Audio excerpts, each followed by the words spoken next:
Here we go. Matriarchs rising. What's going on? Okay, what's up, Muhammad? I just opened this live. We gonna have a good live today. We gonna talk about the firmament as matriarchal refuge. Something unheard of.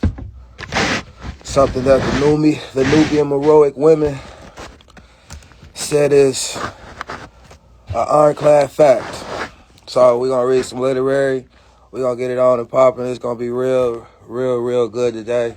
Y'all, it's going to be real good today. I definitely was in a funky mood the other day just from dealing with so many ungenuine people and then holding that in for so long. It's like, where the genuine people at? I don't even know if any exists. But I'm here. I'm rocking. I'm for you. We're going to get into this matriarchal literary. And this is about to be real good. I've been waiting to share this with y'all for a long time. I'm not going to wait too long for people to come into the live because I know how IG been doing. IG got me strongly shadow banned and censored because I'm sharing this information with y'all about black women leaving maps to the firmament. You know, it's amazing that my page is still up, you know, so I'm appreciative of that. I'm very appreciative of that. I thought my page would have been took down.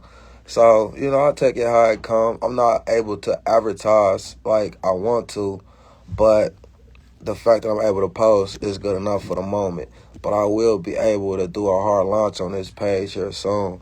Instagram, YouTube especially, don't let me advertise certain videos and certain messages. You know, they be like, oh, no, you can't push this message. Oh, no, you got nudity in this video because it might be some figurines, some goddess figurines. So, yeah, they own that. They own that. These social media platforms is definitely on that. They heavily censoring and heavily monitoring, especially on TikTok.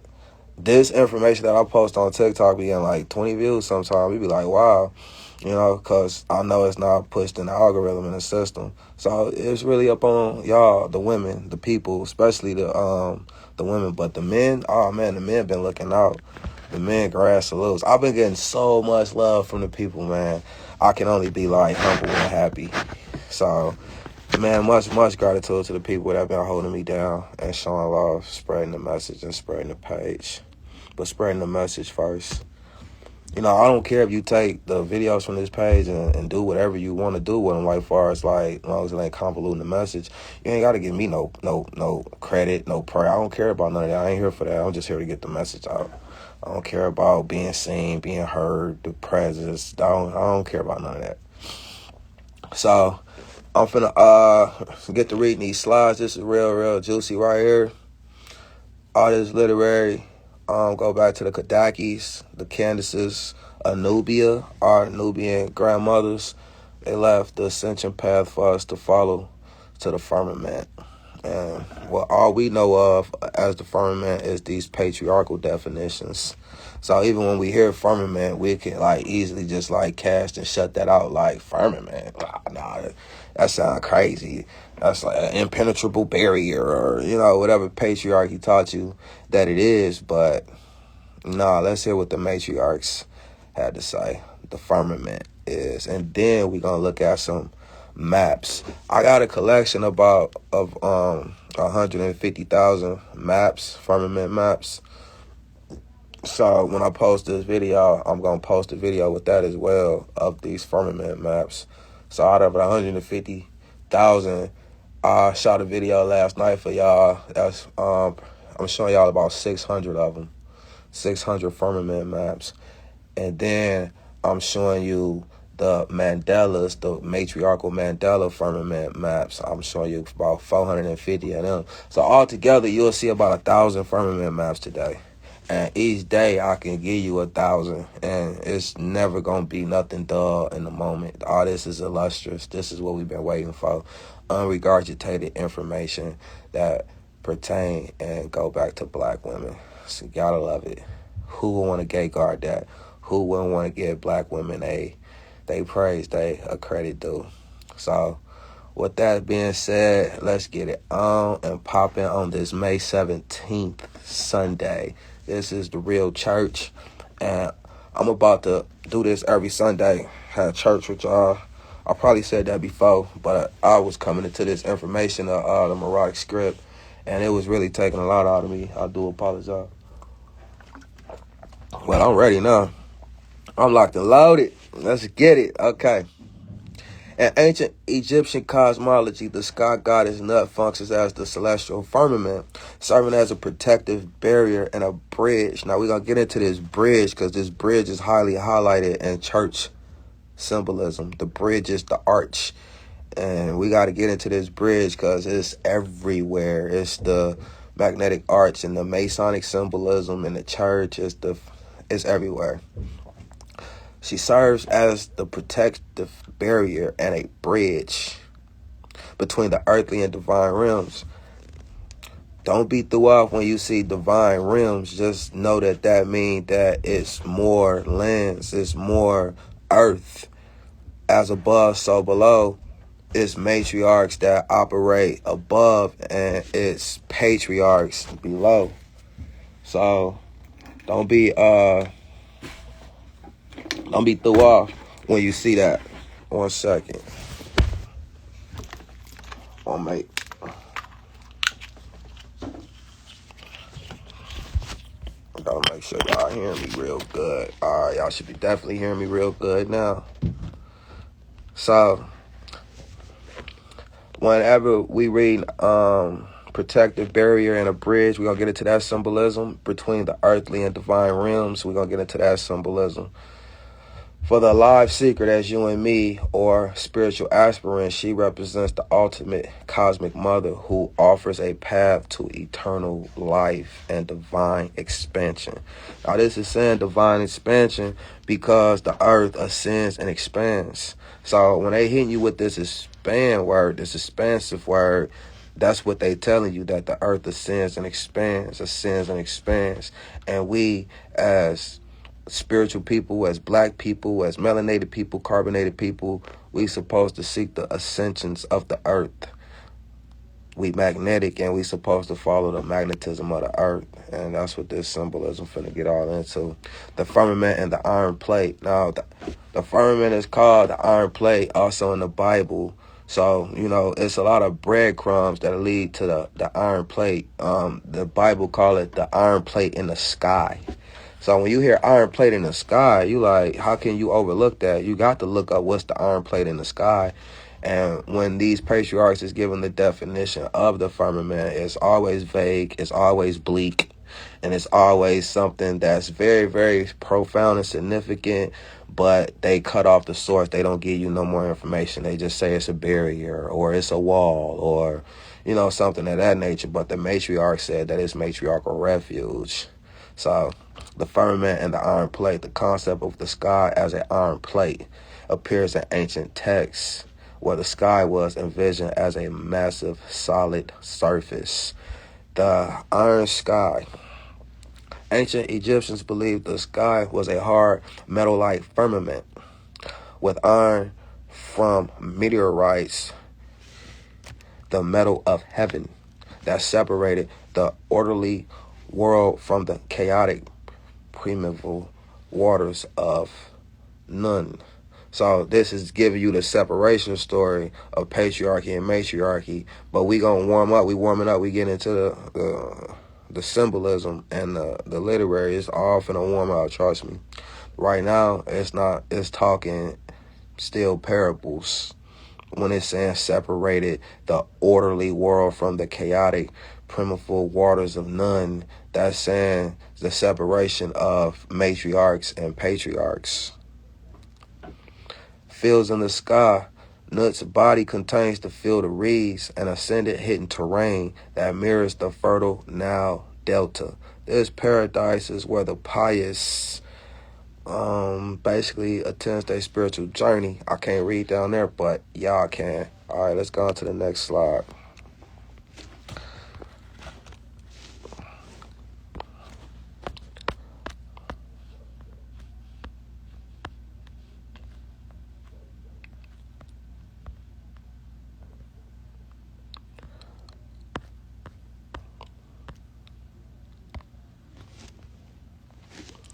Okay, y'all can read the two or the one top line up there. I can't read the top line up there. We finna get into it.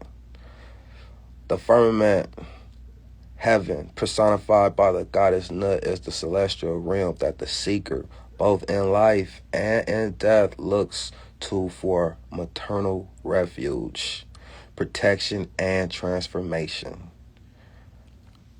Nut as the sky firmament. Now notice how I say both in life and death, but none of this literary is you gonna read the word death or anything, because all this symbolism was distinctly left for the alive seekers of the earth. All the symbolism in the goddess temples of them ascending on boats, all that is for the alive seekers of the earth. Nut as the sky firmament. The goddess Nut represents the sky, often depicted as a woman arched over the earth. Her body filled with stars. She is the firmament that separates the earth from the chaotic waters. The matriarchal refuge. Now, shit, when we ever see these words like that, the matriarchal refuge, Nut is considered the all-encompassing great mother who births and nourishes all living things. She is viewed as a protective mother, not a distant, fearsome deity. She is called upon in prayers to stretch herself over the seekers to protect them from evil. The alive aspirant seeker.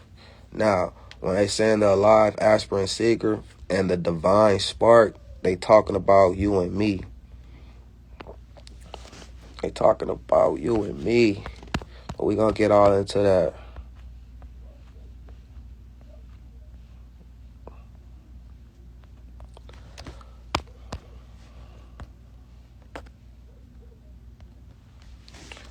Map of the firmament, the sky goddess.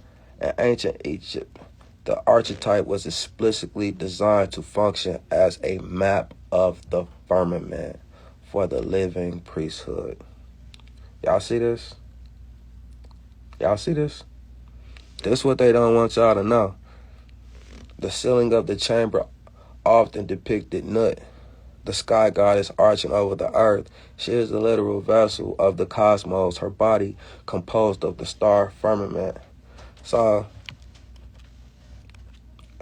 it's kind of, how do you tell people that the firmament is matriarchal refuge? Like, this the big revelation.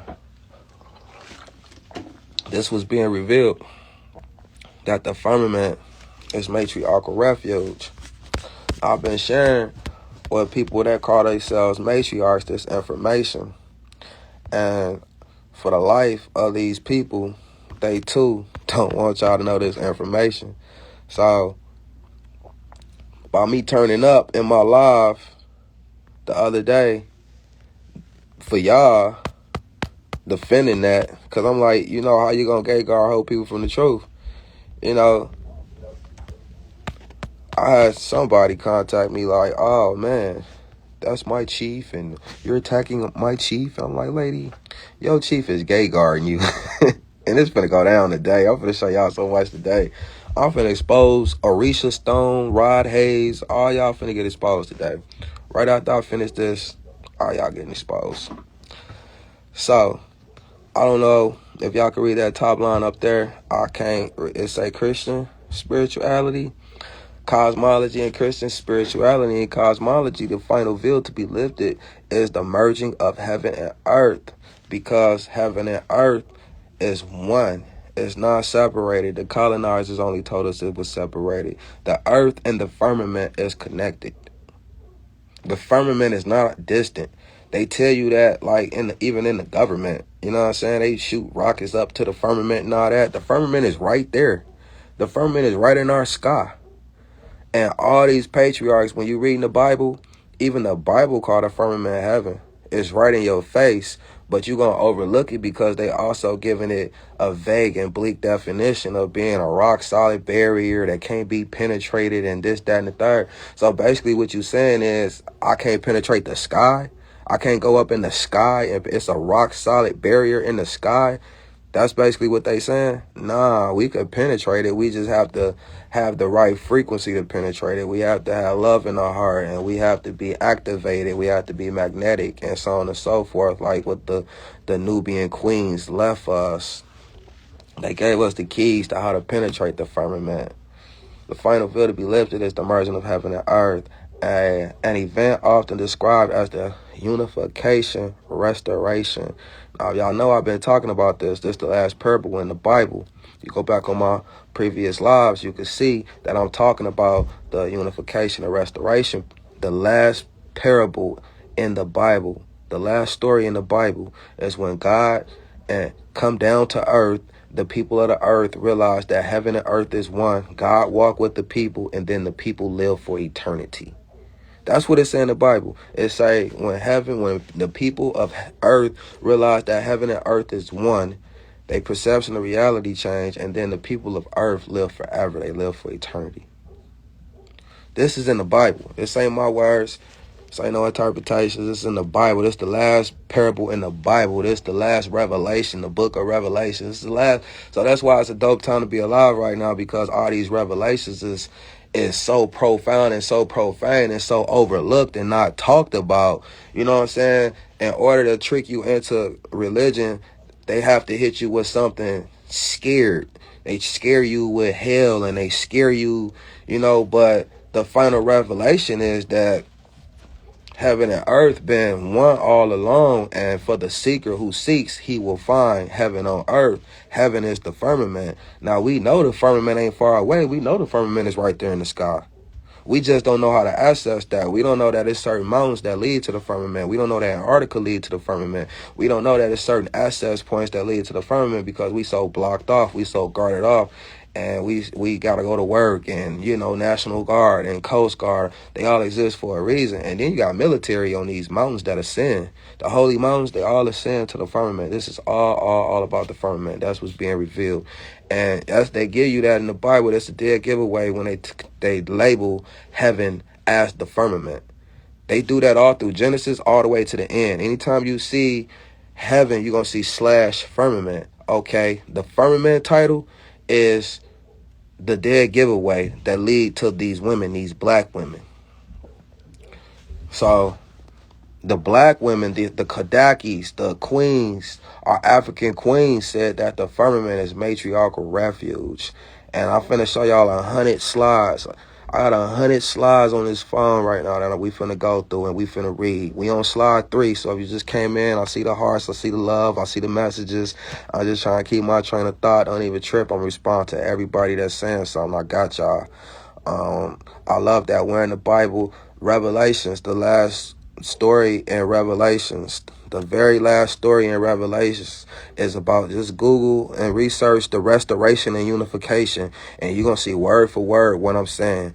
It's when the people of the earth realize that heaven and earth has been one and not distant all along. The colonizers came and told us that it was separate. This is how you keep a slave. You can't manage a slave and keep a slave with them knowing that heaven is accessible, because they're going to always be runaway slaves.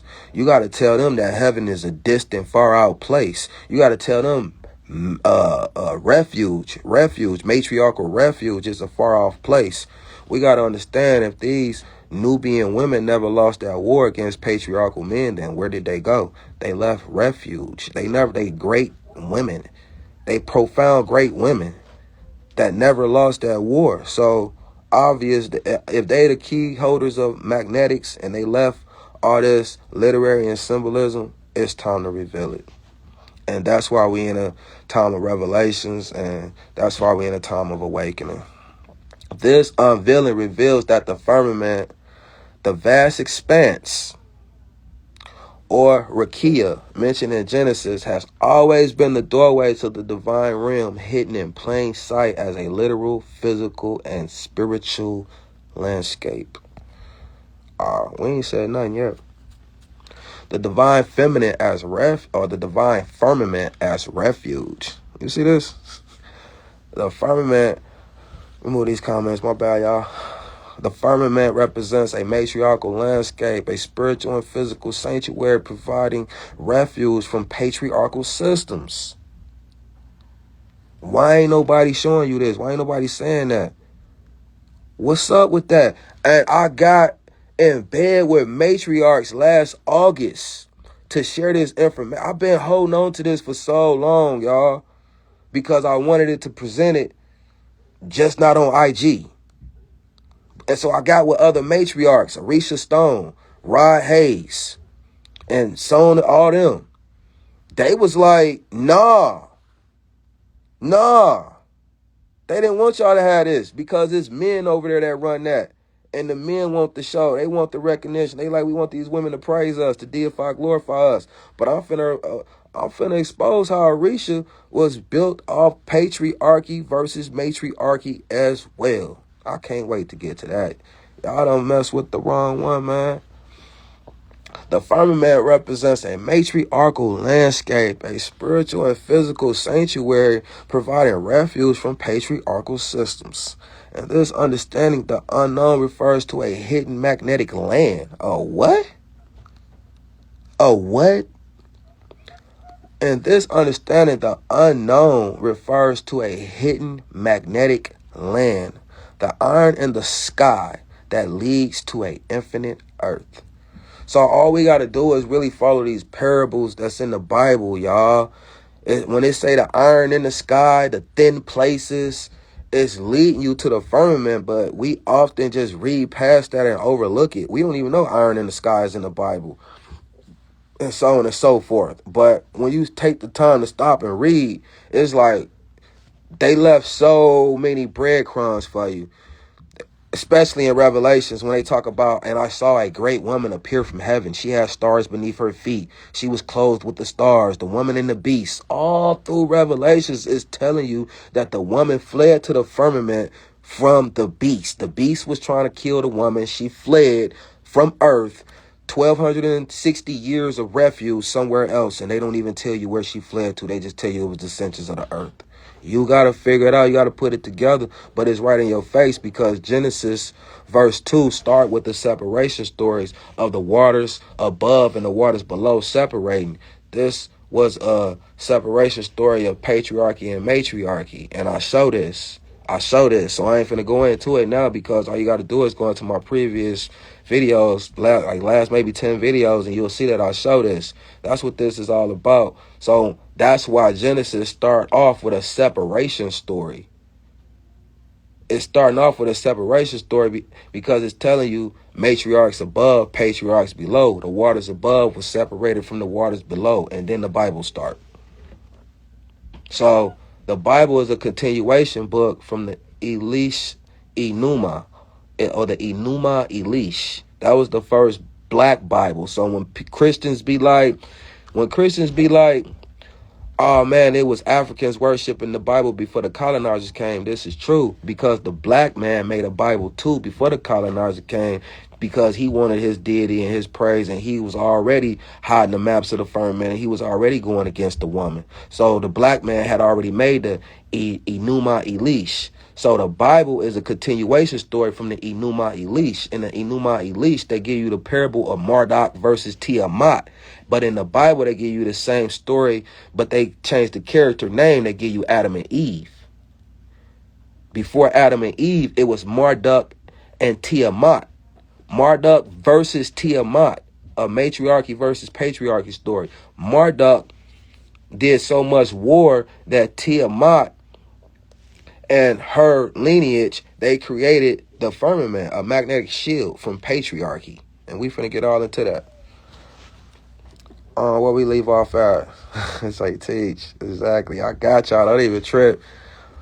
The merging of realms, the culmination of the biblical narratives, is the restoration of the world where the distinction between the physical and spiritual vanishes. You hear that? Where the distinction between the physical and the spiritual vanishes. Heaven meets earth. Reality is the permanent dwelling of the divine with humanity.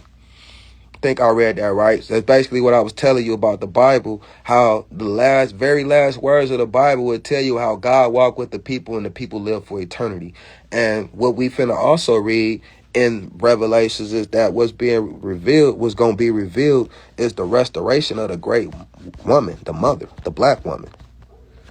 That's what Revelations is all about, because these patriarchs hid her and they can only hide her for so long. So we finna get into all that.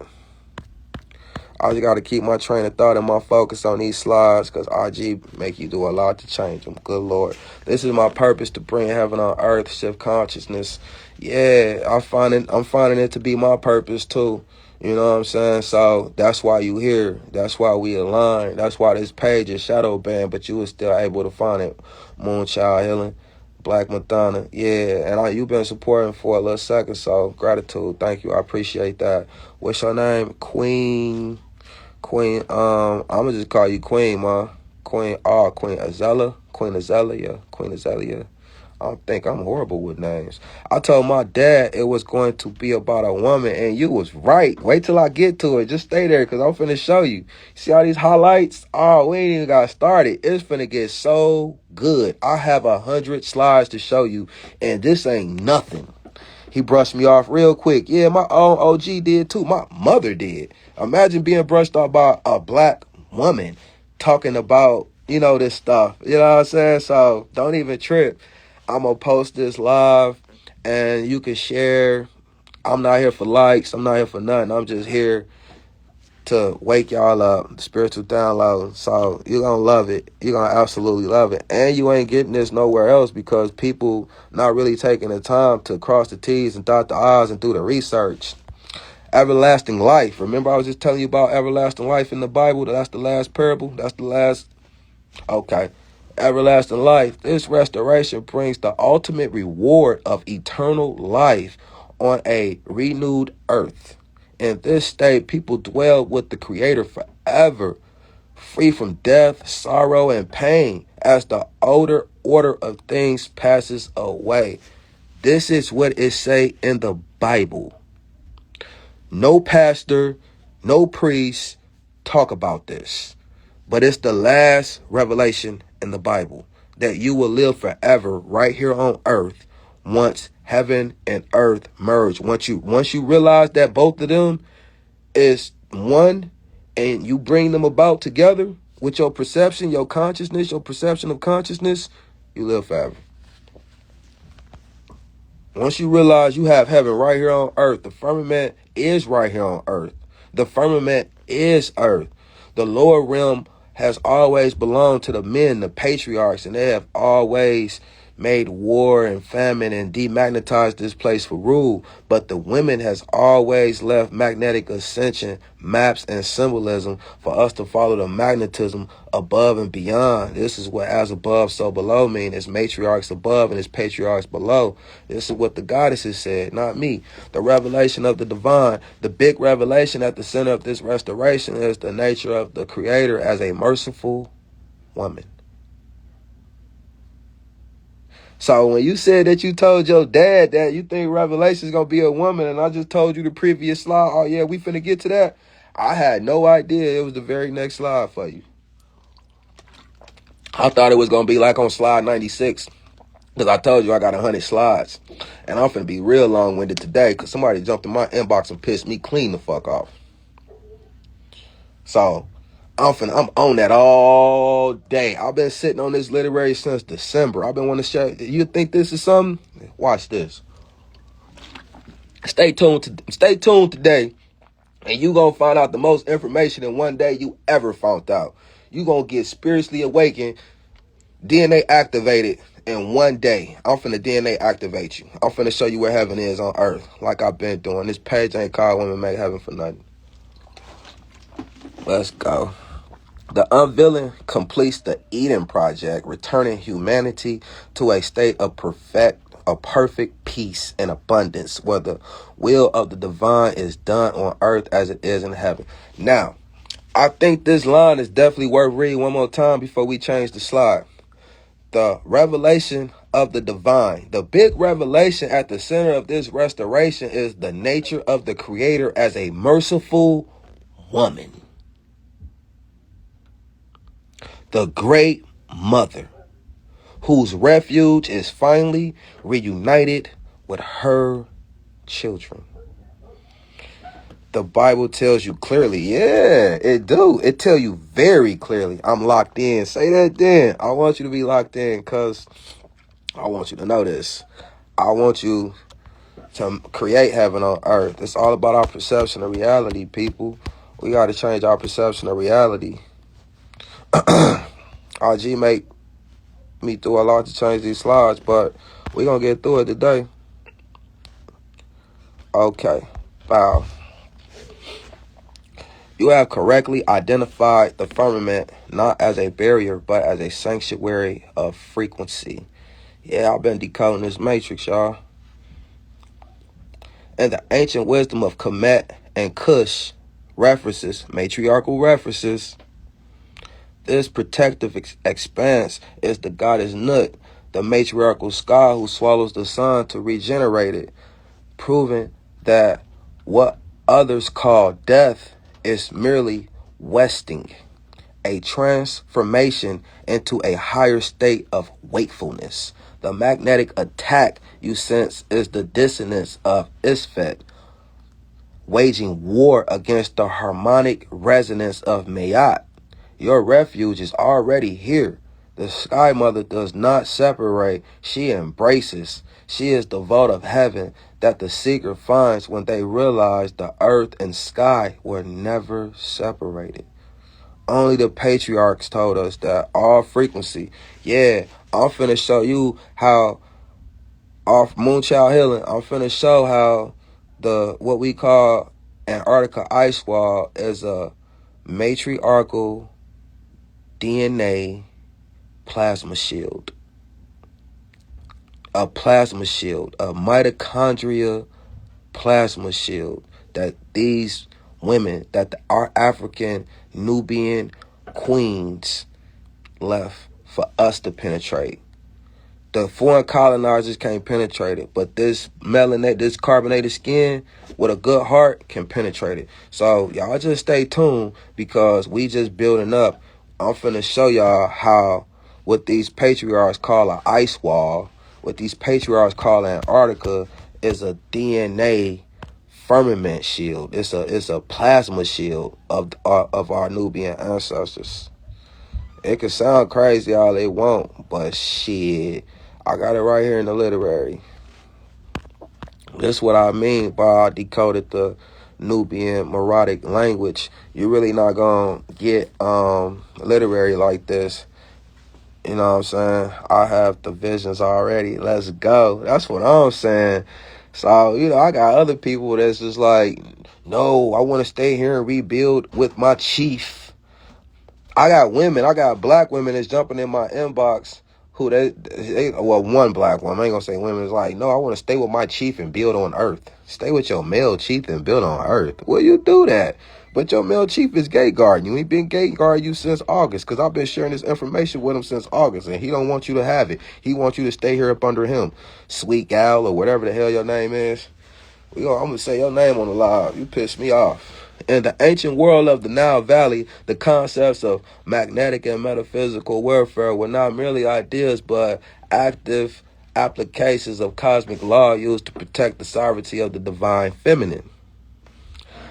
From the perspectives of Kemetic and Kushite spirituality, the Bible records a shift from these matriarchal power structures towards patriarchal structures.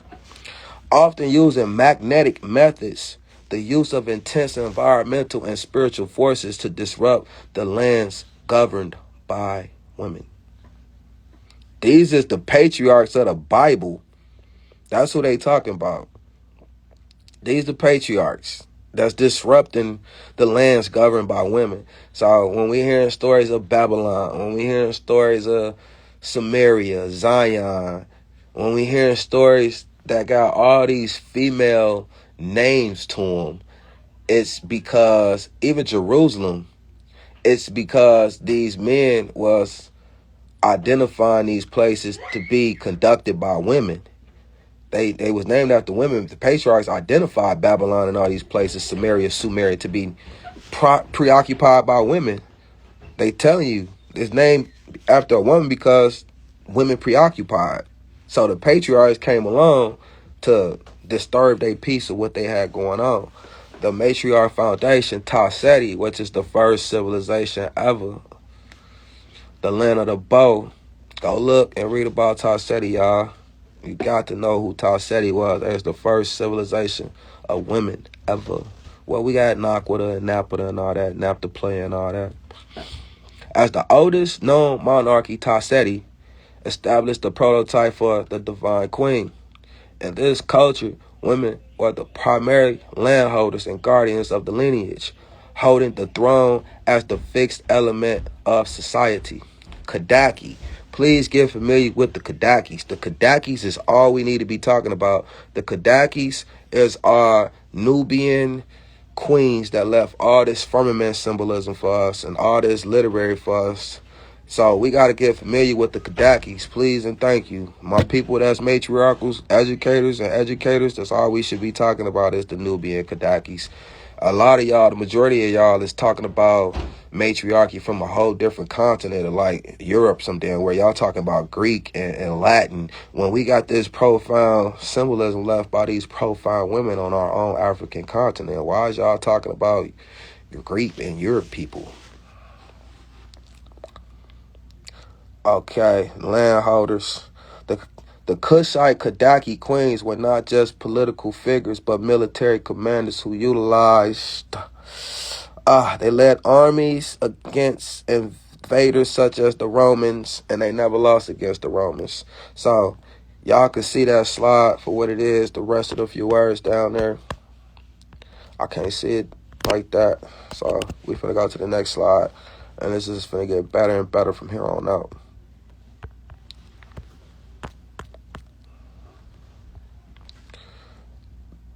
I think we should be here. Oh, we here. Kadaki, the warrior queens. The Kushite Kadakis were not just political figures, but military commanders who utilized metaphysical protection. Metaphysical protection. That's why they created the firmament, y'all. You hear me? Metaphysical protection. That's why they created the firmament, y'all. Does this correspond with Queen Khalifa at all? Yeah, I actually do. That's a good question. Yeah, I actually do. She was another queen that protected and held the keys of magnetics and magnetism. That's what this is all about, because women operated in a system of free energy, magnetics and magnetism, while patriarchy operated in a system of cement and concrete. Because if he could give you cement and concrete, then he could rule over you. If he could take your free energy from you, he could rule over you. And the women didn't want that. That's why they warred against these men. These men was trying to, it say all through the Bible, knock down her Azura poles, which was superconductors for free energy. Knock down her superconductors. When you go in the Bible, you see Azura poles over 40 times. These are superconductors. I'm giving y'all the keys. I showed y'all in the last videos. Knock down her Azura poles and rebuild your homes with Motar. It literally said that in the Bible. Smash her sacred stones. Don't build with her stones no more. Now build with Motar. Motar is concrete. Motar is inert. Motar don't hold a frequency. It don't hold a harmonic resonance. You can't power free energy off concrete. See what I'm saying? The earth is magnetic. So why is we building our homes with concrete? We making prisons for ourselves. Our bodies is magnetic. The earth is magnetic. We need to be in something magnetic. But we in concrete. You get it? So that's what the biblical patriarchs brought about. It say that all through the Bible. Knock down them free energy villages. Call they ass pagans. Call they ass idols. Knock down they free energy villages. Knock down they Azura poles. And now plaster your homes with Motar. Hell no. We not doing that no more. I'm here now. We woke. They led armies against invaders, such as the Romans and Greeks, embodying the principle that spiritual authority translated to physical defense, magnetic resonance, and warfare. Modern archaeology science has identified magnetic signals and destruction layers that confirm biblical accounts of military campaigns. In a comedic sense, this magnetic warfare represents the physical manifestation of high-intensity energy used to collapse the protective fields of a city or nation. Y'all hear that? This, what they found was used as high energy to collapse the protective fields of a city or nation. Mayat as the cosmic shield. The 42 declarations of Mayat served as a metaphysical armor. You hear this? For the matriarchal lands of Kush and Kemet, maintaining harmony and balance was primary defense. I gotta let y'all read that, because I can't see down there. Y'all got a lot of comments going on. I ain't gonna complain. I'm trying to read the slides and these comments popping up. I ain't gonna complain. I'm glad y'all here to get the intel. That's why I'm on the eco-village tip, back to nature, land of Mayat. Yeah, say that in. That's why they build statues over the energy fields. Hell yeah. They knock down these women energy fields and they rebuild churches over them. As above, so below. This is also pointing to the attack on the body, the divine feminine within all. Yeah, this is why they putting the damn chemtrails in the air.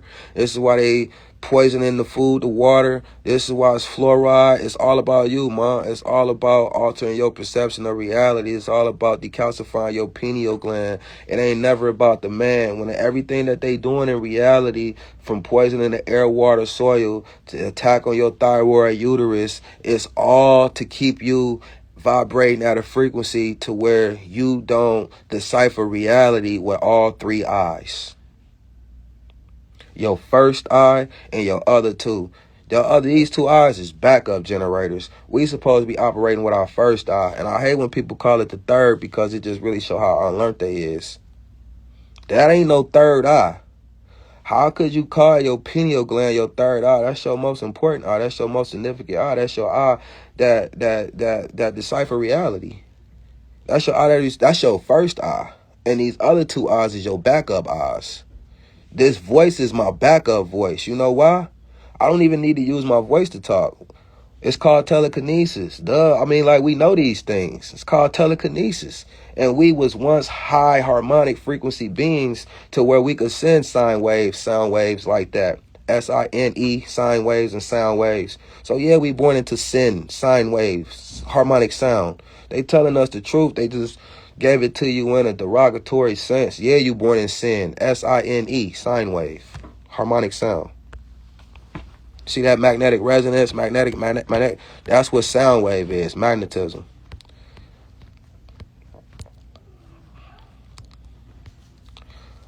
Let's change the slide. A lot going on in my background. Of course, when I start recording. Kadaki Warrior Queens, think we just clicked on that one. All right, let's go. Biblical confrontations with the divine feminine. What? It was biblical confrontations with the divine feminine? That wasn't explicitly highlighted to me. I had to look that up. Why y'all ain't tell me that, pastors and priests? Why y'all ain't tell me it was biblical confrontations with the divine feminine? I wouldn't even been at your pews. I wouldn't even been at your church. When I was a kid, I wouldn't even been there. You'd have told me that. Let me read some of these comments before I be going out, man. I like having my little time to shine, cuz I ain't got no friends to talk to about this. I ain't even got no woman to talk to about this. People are spiritually lazy. So I just turned 40 in April. Ain't got no kids. Ain't got no woman. And this is why. Because don't nobody find this type of information interesting. So you just wondering life aimlessly. I don't find you interesting. If you don't find this interesting, I don't find you interesting. I don't want to have no kids with you. So until I meet that divine feminine, I'm gonna be solo dolo. And I've been happy as hell, because this is my relationship. Look at what I found. And we on slide 6. I got 90 more slides to show y'all. We ain't even read nothing. I'm finna show y'all so much. Biblical confrontation with the divine feminine. It's scary for most. Hey, you got me now. Okay, y'all go ahead. Hold on, let me move these slides so I can read. The resistance of the Cushite women. And Numbers 12, the objection to Moses marrying a Cushite woman can be viewed as a metaphysical confrontation. This woman represented the matriarchal authority of the Nile Valley. That's what this is all about. The Nile Valley is our matriarchal library of information, y'all. The matriarch started at the Nile Valley, so you don't hear nobody talk about a reference to Nile Valley for a reason. How I get this information and how I'm sharing it, I look it up according to the Nile Valley. I'm not a gate guard. I'm not a gatekeeper. If you want to research, if you want to find titles and information and highlights like this, all you got to do is research according to the Nile Valley. I don't care what you're researching, because the Nile Valley was futuristic. It was ahead of its time. It had languages that was decipher. It could decipher languages that was ahead of its time. This is what the Meroic script is, so sophisticated yet simplistic. You got to know what the Meroic script is, the Nubian language, the first language of black women that's so left undeciphered and undecoded. What's up, matriarchs? What's up, matriarchs? How all y'all call yourself matriarchs, but y'all done left this damn language undecoded for so damn long, and it leads to our spiritual liberation. And I've been meeting y'all for 3 years, and I've been saying and y'all been ignoring me, and now I'm turning up, and now I got an attitude, and now people like, oh, he hostile, he mad, or whatever. No, I can't be too mad if I'm in my own lane. I don't want to join y'all patriarchal shit y'all got going on. I'm mad y'all gay guards. Y'all asked me to be the chief of y'all shit. I said, nah. I said, that's patriarchal. Yeah, the generation of prophetic women. Texts like Ezekiel 13 target anonymous women who practice what the Bible leads as magic or sorcery. From a karma or Meroic view, these women were likely high priestesses performing essential rituals to maintain the social and spiritual fabric of their community. Now, you got to understand, when they saying according to Kerma and Moreau, you got to understand, they talking about our black grandmothers. You got to understand, Nubian, Kerma, you got to understand, these is references. Profound references. These women left magnetic goddess temples. These women left magnetic maps. They left so much magnetic symbolism for us. So when it's referencing Kerma, Kush, Tasseti, Nile Valley, that mean a great deal. That hit like a ton of bricks. Principalities and powers. The biblical spiritual warfare described in Ephesians 6:12 refers to the wrestling against rulers of darkness. The Cushite context, this reflects the Kadakis against a system of patriarchy. You see it. I can't see it, but you see it. Let me change the slide, because I got some juicy stuff to get to. Told you we got 100 slides to read today, and we can read 100 slides every day. You hear me? That's how much literary on this I got. I've been sitting on a library, an archive, just waiting. You know what I'm saying? I just been waiting. But the matriarchs who I've been talking to, they really is gay guards too. They don't want y'all to know this. The matriarchs got chiefs and they matriarchs. And that ain't no real matriarch.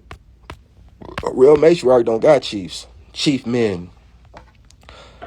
I don't know where y'all got that from, but them men don't want y'all to know this truth. Y'all got gay guards. Arisha Stone is a gay guard. Rod Hayes is a gay guard. I'm calling all names at this point. Shit, I ain't scared of y'all.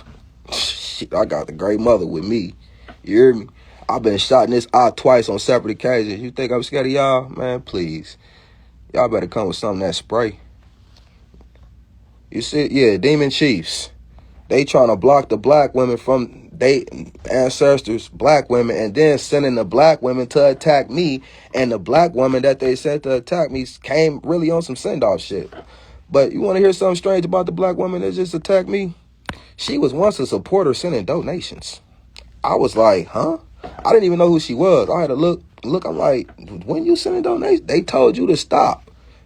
And you did. And I didn't care about that because I didn't ask you for donations. You asked me. You asked me to make up. And I did. But I ain't asked you. I was sending me fan mail.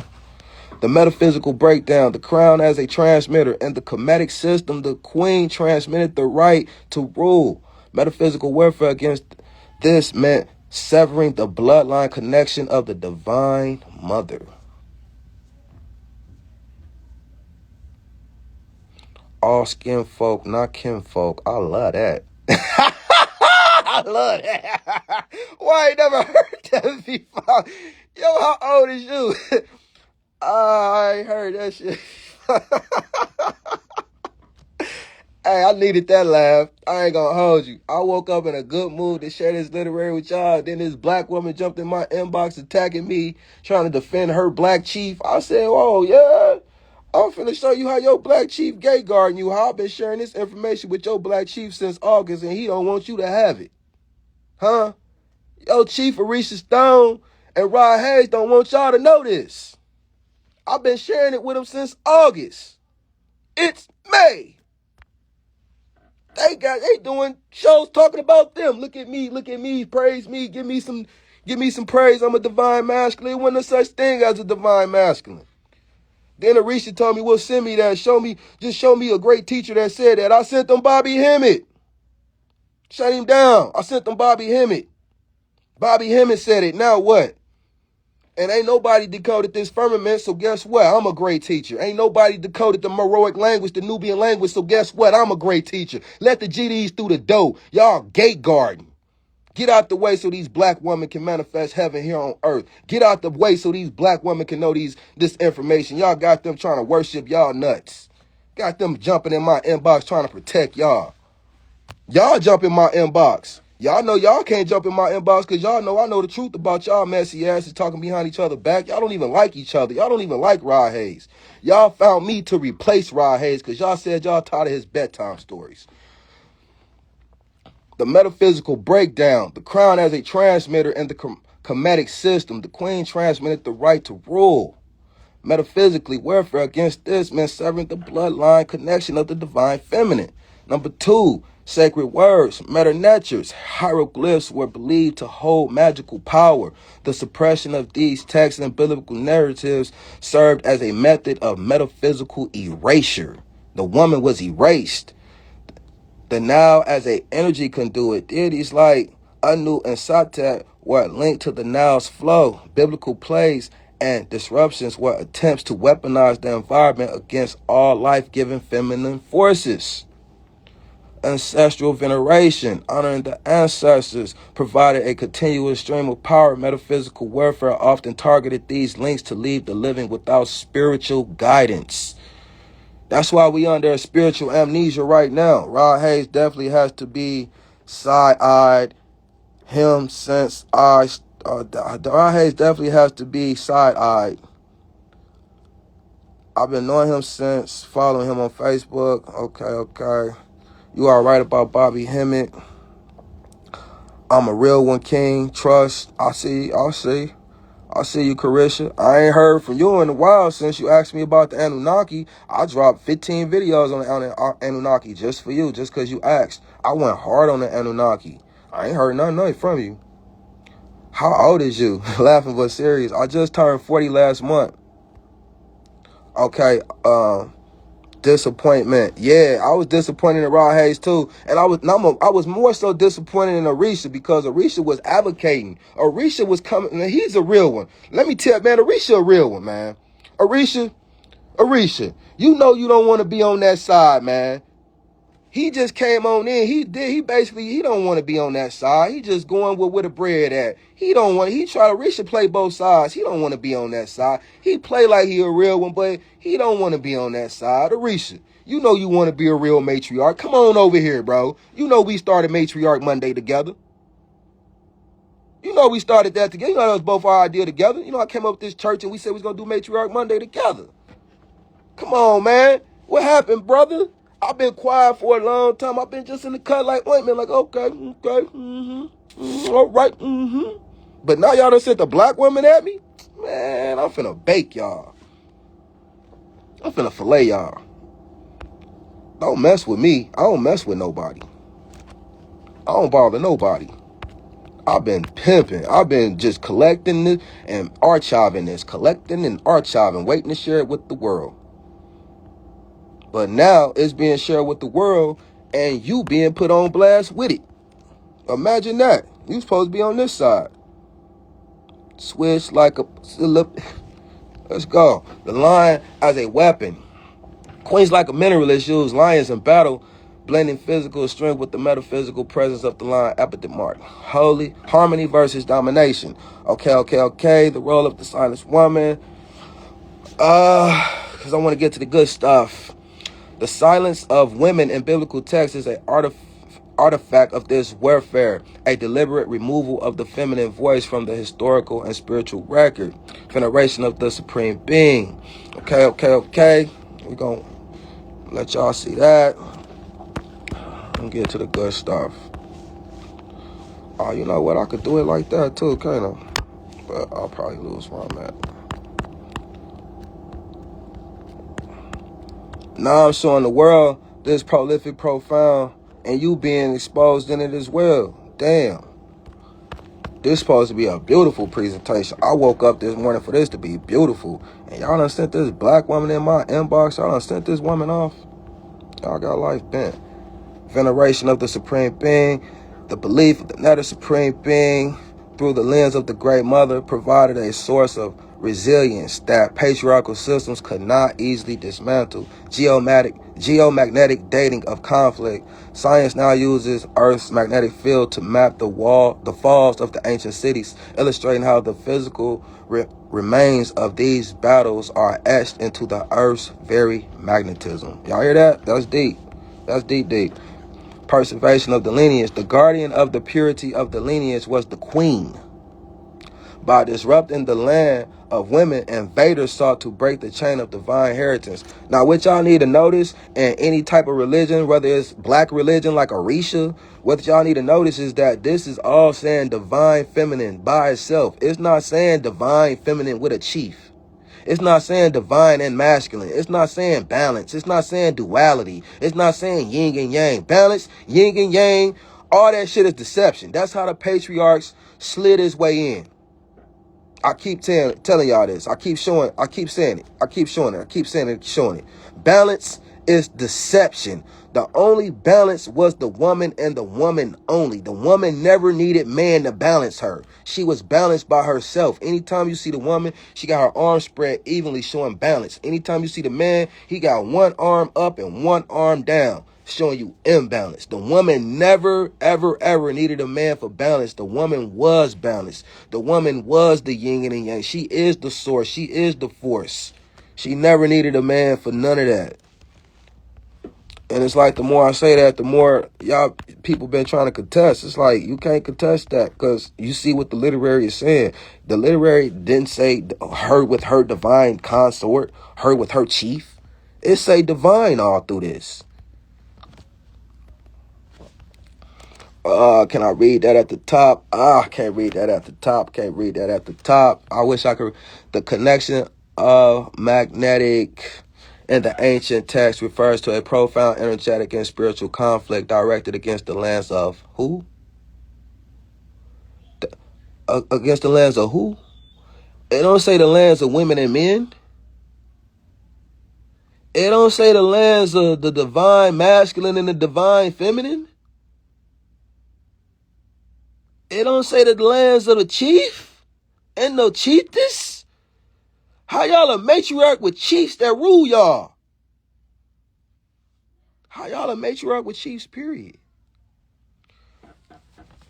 Do y'all see the queen bee have a chief? Do y'all see the queen ant have a chief? Y'all see the queen bee and y'all see the ants, y'all see the colony play their role, play their position, and the queen provide for all. Y'all don't see her have no equal consort, none of that. You hear me? Do you hear me? When you look at the queen bee, you don't hear of no king bee. When you look at the queen ant, you don't hear no king ant. So what in the hell is y'all in these matriarchs talking about my chief, my chief, my chief?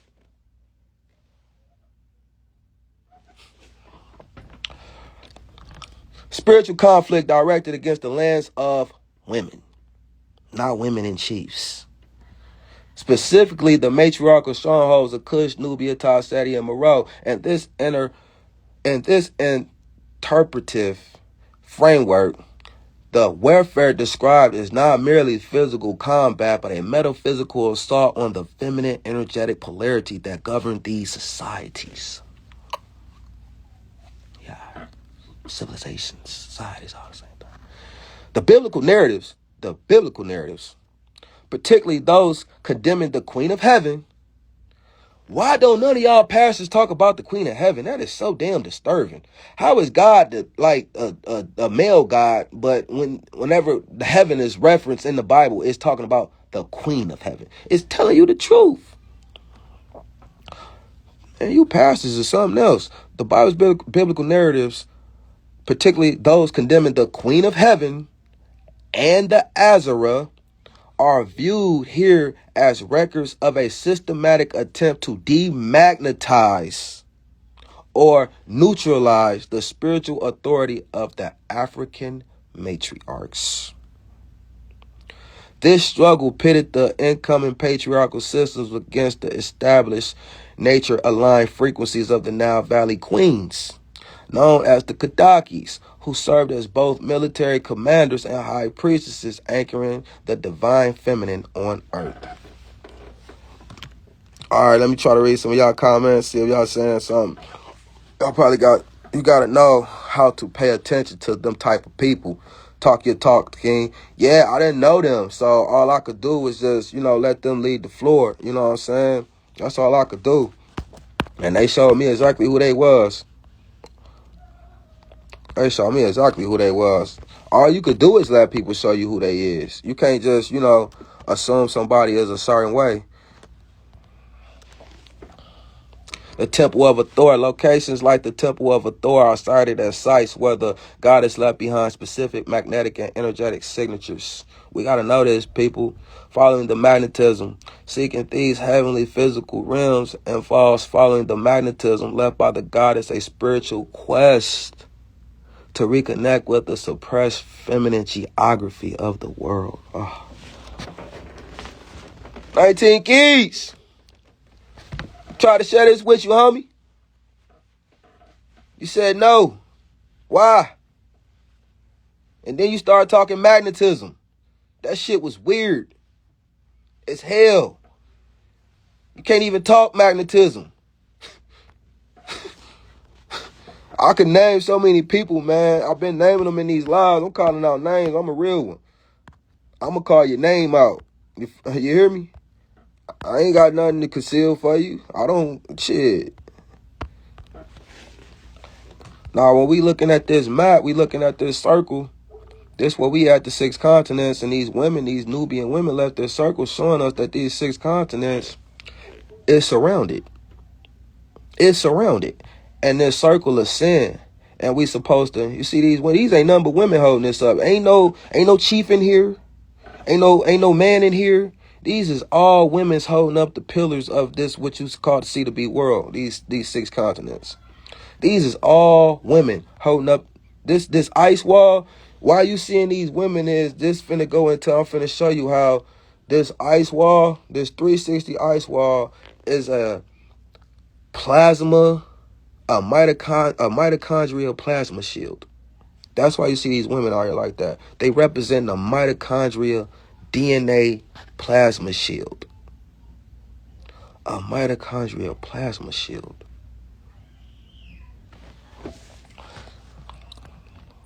But you finna see, yuck, 19 keys fraud. Yeah, it's dope that people are waking up to him. A lot of people are saying that now. So, we seeing these patriarchal figures. We seeing them fall right before our eyes. We can see how they just came from out of nowhere. You know what I'm saying? And now we see they ass falling. They came out of nowhere to suppress y'all, the feminine awakening. They not here for the masculines. They here for the suppression of the feminine. That's what this is all about. When they put chemtrails in the air, whatever they do, when they put fluoride in the water, whatever they do is to attack your uterus. It's to attack your nucleus. Your new waters. It's to attack your nucleus. You got new waters every day. The goddess new water. You got new waters every day. It's to attack your nucleus. It's to attack your pineal. So you don't perceive reality and create reality for what it is. You are the creator of reality. You are the manifestor of reality. So when they doing all this bullshit in reality, it's all to attack you. It ain't to attack the man. The man is already degenerate. The man is already degenerate and in the place of rule. So he don't have to attack himself. He attacking you.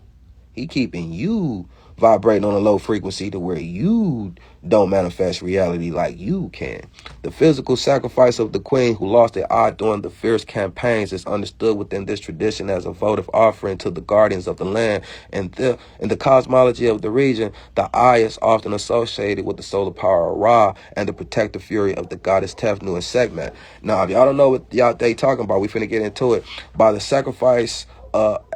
sacrificing a part of her own vision, Queen of Mineralists gained a heightened spiritual sight, allowing her to proceed the path toward a total restoration of sovereignty that transcended mere military victory. Now, you got to get to know who Queen of Mineralists is. She lost her eye in the battle of war against the Romans, against Roman Emperor Augustus.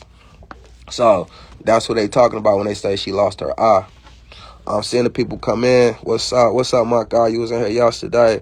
Every 13s. What's up, B Monique? Carisha says something. Yo, what's up to all y'all that's in here? I hope y'all enjoying the live. I appreciate the energy. How love, definitely. We ain't even got started yet. We finna get into it, and it all finna lead to these black women, these Nubian black women that left away for us off of these 6 continents of patriarchy. And that shit ain't hard to believe when you finish, when you see all this symbolism I got for you. I mean, it's right here on the page. Shit, I ain't got to keep showing it. I'm so cold with this, though. I could show you like 100 different ways. Aries fire. How you know I'm Aries, man? Yeah, I'm Aries all day. That's that Aries fire wild, everything. Allowing her to perceive the total path toward a total restoration of sovereignty and transfer the mere victory. All right, so she beat Alexander the Greek. She beat Roman Augustus, and then these motherfuckers went and wrote history and just wrote her out of history like she didn't beat them. Now we see why they put us in school. When they put us in school, so they can indoctrinate us young, so we wouldn't know about the greatness and the prolificness of fucking women. So that's why when you went to school, it was named after a man. That's why all these streets is named after men. That's why the hospitals, the roads, everything is named after a fucking man, because we're in a patriarchy.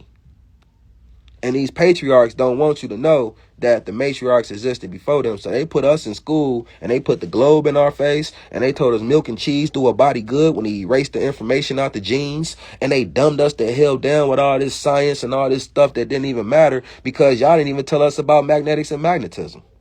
How the hell you got me in science class, but you ain't telling me about magnetics and magnetism? Yeah, all right.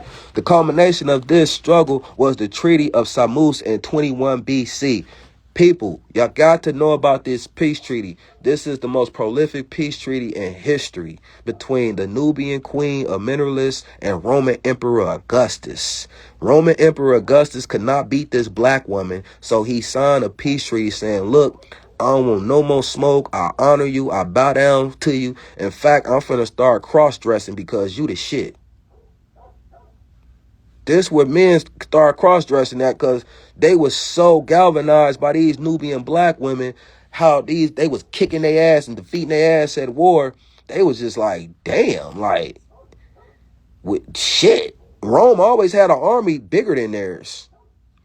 The Nubians' army was always a third times bigger than Rome, a third size of Rome's. Nubian army was always smaller than Rome. They didn't need no big ass army. They had magnetics, and Rome couldn't do nothing with them. So I highlight this 21 BC peace treaty, and why I'm highlighting it now is what they finna tell you is a profound spiritual significance. And this is why and when women created the firmament, y'all. A document that holds profound spiritual significance. In this interpretation, unlike other nations that bowed to Rome, Kush negotiated a withdrawal of Roman forces on the Matriarchal, but to the Ma, effectively pushing the boundary of Isfet back to the north. This new border was more than a line on a map. It was the reestablished perimeter of the firmament. a restored seal that declared the sacred space of Kush impenetrable to foreign law. Yeah, I told my daughter, don't call me bro, call me sus. Everything about men, hate that sheet. Okay. So, that's my name. Oh yeah, you Aries too. That's what's up. Okay. Y'all see the slide? I mean, y'all can read it before me. So let me try to keep it pushing and be a little bit more fast, because I know y'all probably reading and interested. So we gonna stay pushing. Magnetic arch symbol, left for the awakened to follow the magnetism. Okay, y'all ready? To navigate the magnetic arch within the context of Kemetic, Kushite, and Tauseti cosmology is to understand the literal pull of the mother source. This journey is not about ending, but a magnetic realignment of the essence towards the celestial womb, which is the firmament. Let me see if I can move this code. The magnetic arch. Whenever you see the goddess, she got the arch symbol above her head. This arch symbol represents the firmament. It represents free energy and so on and so forth. When free energy is being oscillated from magnets, it make an arch symbol. A magnet got two poles, a south pole and a north pole. A magnet make a U shape. So when that magnet is being oscillated, it create an arch out of each end. If I'm holding a magnet like this, you got an end over here and an end over here. Those two ends is oscillating. They're going to make an arch. You always see the goddess with the arch symbol above her head, and the goddess only. You never see the man with the arch symbol. You only see the goddess, and that's for a reason. That arch symbol was a DNA activating symbol that we were supposed to remember. When we saw that arch symbol affiliated with the woman, we were supposed to remember, oh, okay, follow the woman. She's the covenant of the ark. She's the covenant of the ark. Follow her symbolism. Follow that ark. Follow that magnetic symbolism. Follow this trail of this ark. Follow this symbolism, and you'll find your way to the firmament as matriarchal refuge. So you can really see why the firmament is not talked about. There's no education on it. If you ask anybody about the firmament, they not gonna have nothing for you. And rightfully so. You know what I'm saying? Rightfully so. I'm not talking shit like that's bad. Rightfully so. So, it's like, since nobody don't know nothing about the firmament, just keep it like that. Don't nobody know nothing about the firmament. So let's not be like all contesting, like, oh, no, I don't think we can go. No. Let's have open minds. Because these 6 continents is not all the life. The earth is infinite. That's what the goddesses said. The black goddesses said. The magnetic arch, a matriarchal realignment. The magnetic arch serves as the primary visual and vibrational gateway, representing the curvature of the heavens. In Tauseti tradition, this arch is the physical manifestation of the great mother's spine, creating a conduit for those who have refined their internal frequency to match her celestial resonance. Resonance and residence, because I'm finna show y'all how we reside. We can reside beyond the stars with the Nubians, the Nubian Kadakis. When we looking at the star Sirius, when we looking at the star Orion, this is the homes of our Nubian ancestors. Our Nubian ancestors is waiting for us to wake up and sail the firmament, sail the sky, and come home. The stars, the Nubian, the Orion star and the Sirius star serves as beacons. Signals. They sending signals. Y'all, we up here. Patriarchy down there, we up here. The Milky Way galaxy, the Milky Way opens up. The Milky Way is a portal that opened up for black people. We supposed to sail the Milky Way galaxy home. Sound crazy? I know, but shit, I'm willing to find out and stay down here and do this shit every day. I tell you that. I'm an explorer. I'm an adventurer. That's what my soul want to do. So I always knew I was going to do something prolific and profound like this. Compasses turn to the lunar earth currents. These currents flow through the iron in the blood, acting as biological antenna that detects the pull of the firmament. It is a physical navigation through the unseen grid of the living universe. The firmament is recognized as a crystalline aqueous structure, aqueous, I think I'm saying that word right, structure, or infinite vitality.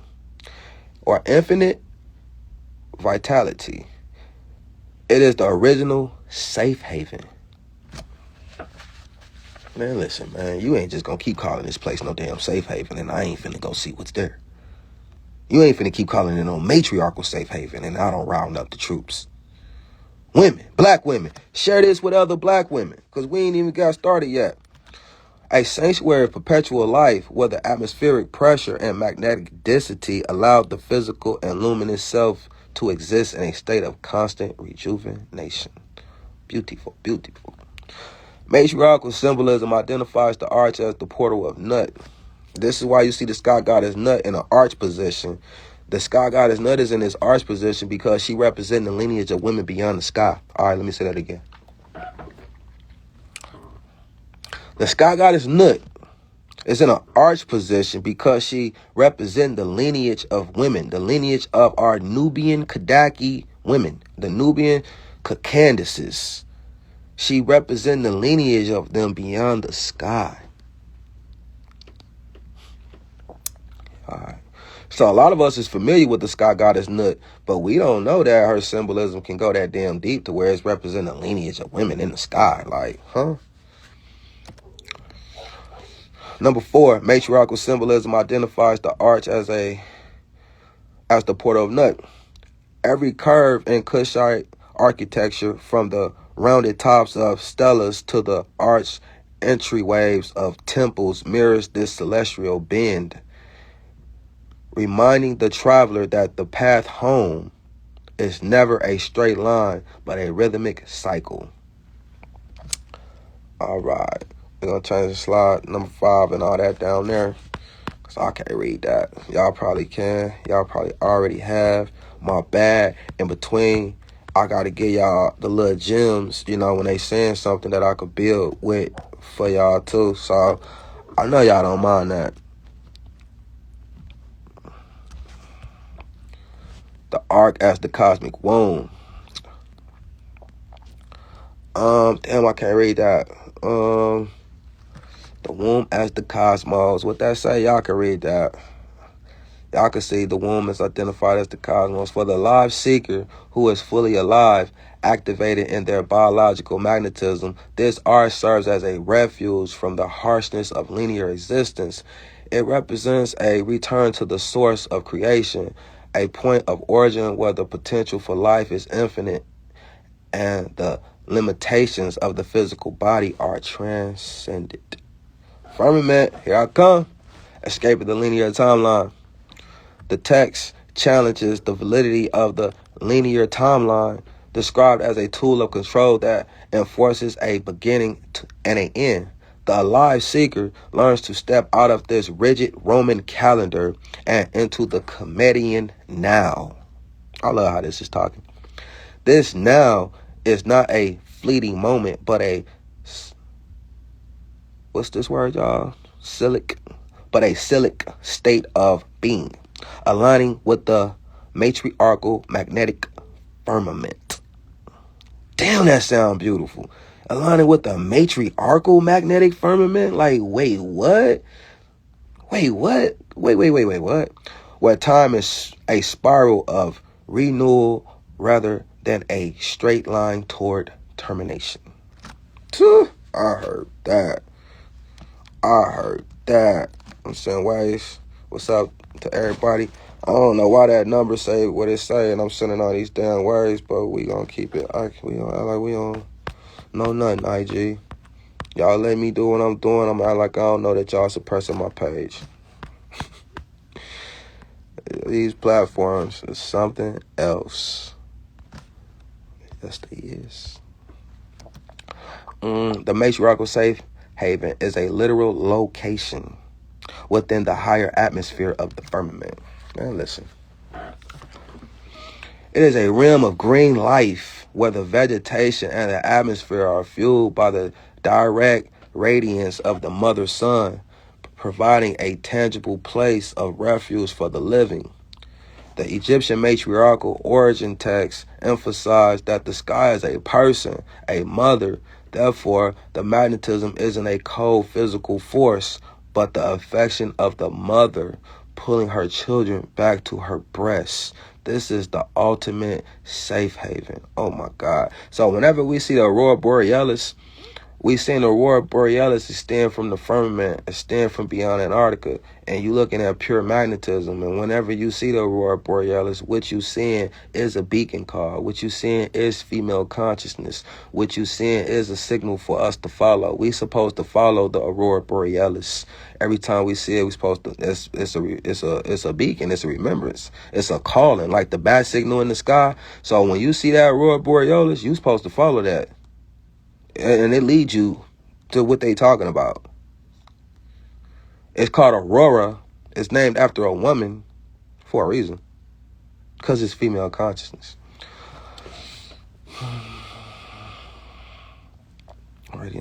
Number 10, the Egyptian matriarchal origin text emphasizes that the sky is a person, a mother.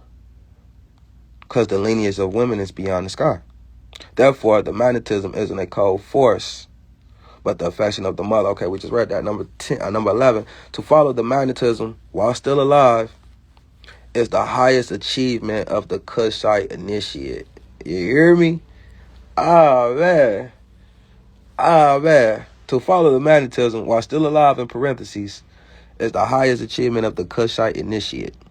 It involves a biological transmutation where the body becomes light enough to traverse the magnetic bridge without the need for a physical shed.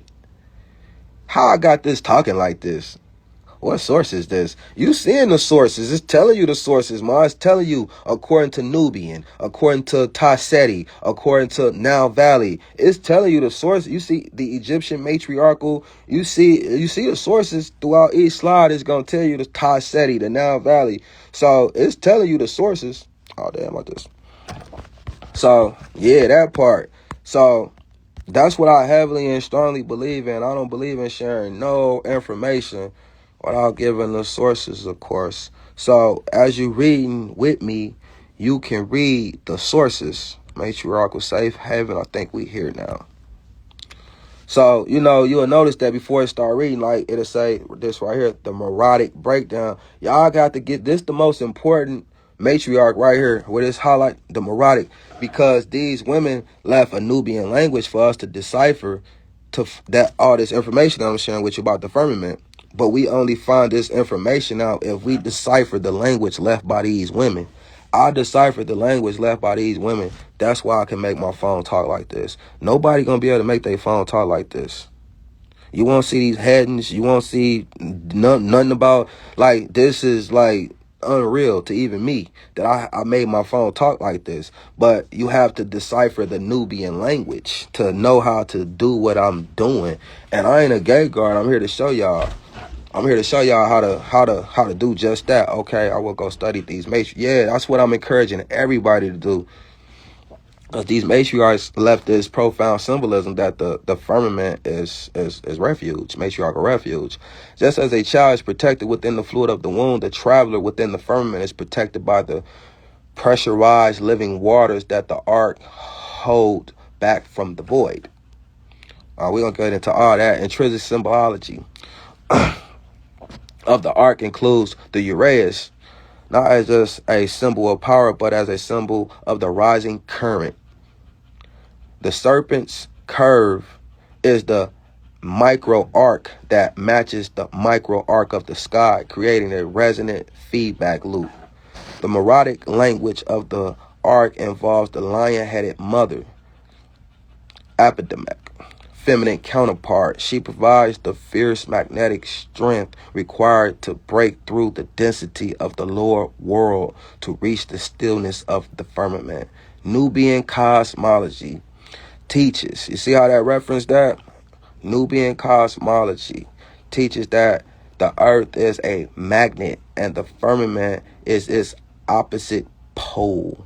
The awakened learn to sit in the center of this tension, using the arch as a catapult to reach the high country of the matriarchs.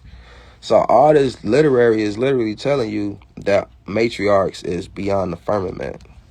All this literary is telling you, if anybody can see anything different, shit, I'm here for it.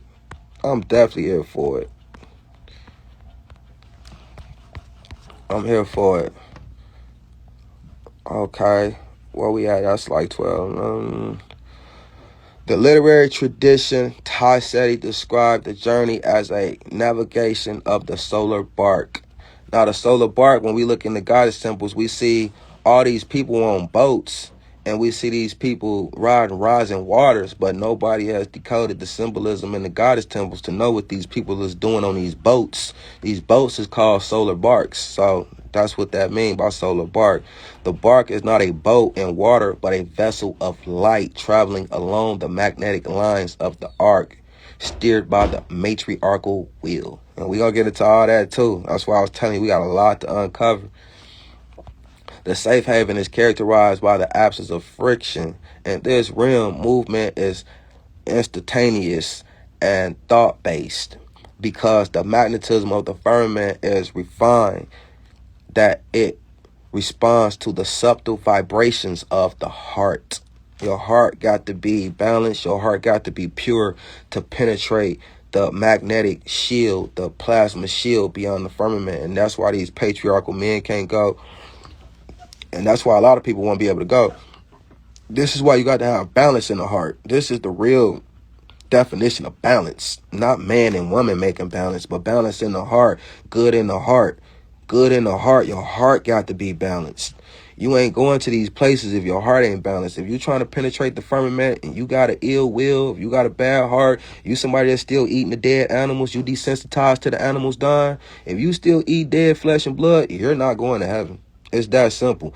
Because you splicing your biology. One, you making yourself non-magnetic. You splicing your biology. Remember, we talking about a plasma shield. We talking about a biological plasma shield. Remember, so that biological plasma shield gotta be in correlation with your biological makeup. And if you eating chicken, beef, pork, you throwing your biological makeup off. That's the whole ploy of man, to throw your biological makeup off. That way, when it comes time to heaven being on earth, you can't take the frequency because your biology is off. Your blood hold frequency. So your blood won't be able to hold how heaven finna be right here on earth, how we in the book of Revelations and how I'm telling you all this, how heaven and earth is one and all this. You won't be able to experience heaven because your body won't be magnetic and you just gonna be assed out.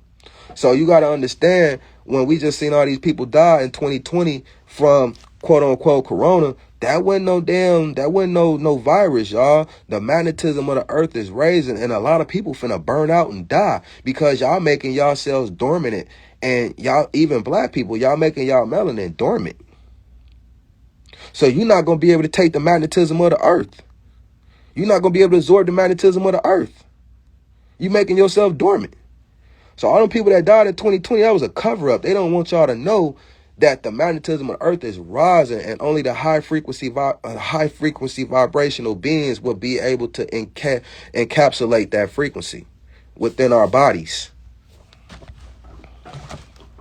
Karma, in the Marotic sense, is the balance of the two lands. It is the alignment of the internal magnetic field, the micro-Egypt with the external magnetic field. The micro-Egypt ensuring a seamless transition into the arc. So everything that we want to know about the firmament, about magnetic symbolism, they telling you is right here with our ancestors. You see how I just said karma. You see how it's naming these. This is another reference. This is another matriarch.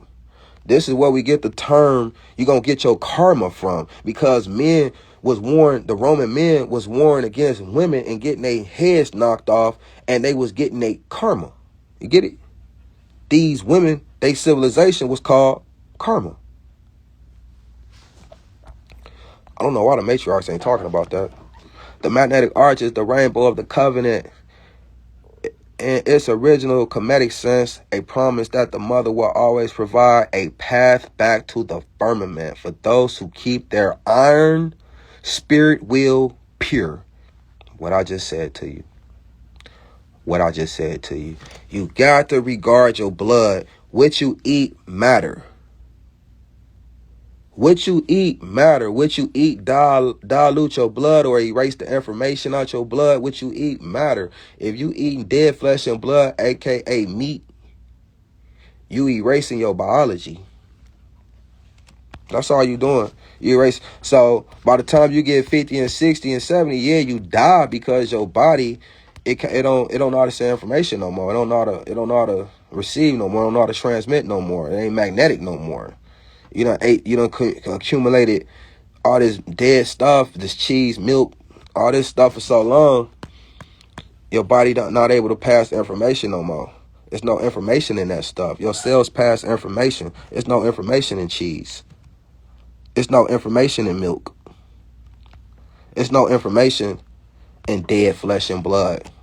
Dead flesh and blood ain't vibrating. It's dead. A lot of us know this, but it's still not clicking like this, King. Yeah, I know, right? A lot of us do know this. Someone else just said this. Yeah, I'm glad somebody said that. Because I ain't heard nobody say it yet. So the fact you said somebody else just said this, oh, man, it's beautiful. I've been saying it for 10 years. I've been plant-based for 10 years. When I found that out, man, listen. I don't like when people are like, I need baby steps. Oh, it was so hard for me, and I need a crutch and all this. Old man, listen, man. I cut meat out cold turkey. In the intricate artwork of the Nile Valley, the magnetic arch is depicted as the elongated body, the goddess Nut, her fingers and toes touching the 4 cardinal points, grounding the electrical charge of the sky into the earth foundation. She is the mistress of the stars, and her body is often painted with the band of the Milky Way, representing the path of light that the awakened soul travels. This visual is a schematic for a high energy field. The arc acts as a containment vessel for the life force, preventing it from dispersing into the uniform void. So basically what they're saying is the firmament is a protective shield from patriarchy. And that's why the Nubian women protected it. They wasn't finna keep going through these goddamn metaphysical wars. They wasn't finna keep going through these gender wars. They said F that, and they made a protective shield, and the men call it heaven. To follow the magnetism of the firmament is to attune one's own frequency to this celestial mother. So I'll let y'all finish that slide. Let me change it because I can't read the rest of it. Change it because I can't read the rest of it. All right, where we going to next?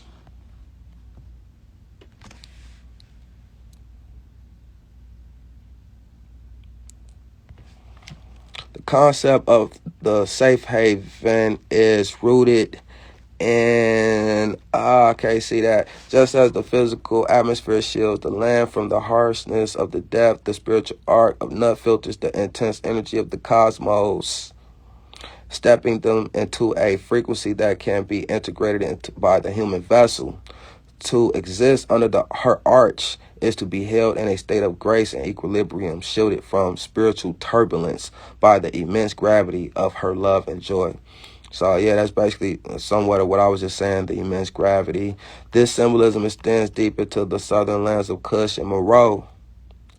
There go Kush, Meroe, where the night sky is incredibly vivid. Here the arch was understood as the golden road or the path of the divine flocks. The matriarchal societies of these regions saw the firmament not as a distant ruler, but as the supreme ancestress. The one who encompasses all. The king and queen were legitimate only if they sat under this arch. You see it. All right. Let's go. So I find this to be Some real profane, literary. And the thing is, we haven't even got to the juicy literary yet. We ain't even got to the good stuff yet. We working there. We getting there. I had to, build y'all up. I had to get y'all this first, so you know what I'm talking about when I get to the heavy stuff. I don't think I clicked on this one. Did I click on this one? It's kind of hard to see these slides in sequence. The female line mirroring the flow of the life of the great mother. The knot represents the unbroken lineage, a closed circuit of energy that preserves the wisdom of the ancestors with the living bloodline. As a magnetic symbol, the Tayat functions as a shield. It creates the protective shield around the wearer, repelling distances, and attracting harmonious vibrations to where the Tayat spiritually is to be wrapped in the protective embrace of the goddess safe. The goddess, safe from the spiritual storms that might otherwise disrupt the peace of the awakened mind. It is a tool of stabilization, keeping the initiate centered with the matriarchal order. All right, still looking for the juicy stuff. Let's get to the juicy stuff. I'm probably finna skip past a few slides because I want to get to the good stuff.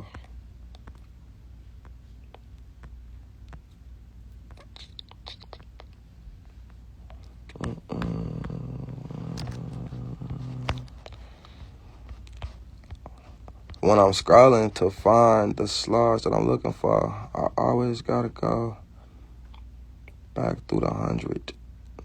The book of the coming. I don't want to read that. Let's get here. Let's get to some good stuff. Let's see what this say. Oh, you're welcome. Yeah, I say thank you. You definitely welcome. All respect to you too. Definitely. I see a lot of people in here. To follow the magnetism to the firmament while still alive is to walk the path of high character and inner peace. Y'all hear that? It is to recognize that the safe haven is not a place one goes to after the physical body expires, but a state of being that is accessible now. It is the mental and spiritual fortress constructed by living in accordance with the laws of balance, truth, and reciprocity. The initiate builds their own magnetic arch through their daily actions, creating an atmosphere where negative cannot sustain itself. And that's what I need to do. This state is often described in Kemetic wisdom as becoming an ankh, or a spirit, or a shining spirit. While still on earth, the awakened perceives the world through the eyes of the firmament, seeing the connectedness of all things. So to everybody that's coming in alive, the Fed broker and everybody else that just came in alive, the analytics of this page is definitely off. There's more people in here than what it's showing at the top. I don't know why TikTok, IG, and YouTube be doing that. This page is heavily monitored and heavily shadow banned because we giving black women back their earth, and we showing how black women left maps to the firmament here on earth as matriarchal refuge. This ain't my interpretations. This ain't my beliefs. This is what our Nubian ancestors said. They understood the earth foundation and the sky arch are partners in the creation of reality, and they honored the feminine principles as the architect of this sanctuary. The matriarchal safe haven is the community, the family, and the self-organized around the principles of nurturing and protection. It is the rejection of the disordered noise of the lower frequencies in favor of the silent, powerful music of the spheres. By attuning to this magnetism, the individual becomes a pillar of the temple, a support for the sky, just as Hathor-headed columns in the ancient temples held up the roof of the stars. Now, I know what they talking about, but some of y'all might not know what they talking about. But don't let none of it go over your head. You got any type of questions, ask. We finna get how to this firmament is a plasma shield, a mitochondrial plasma shield. So we working our way up to that.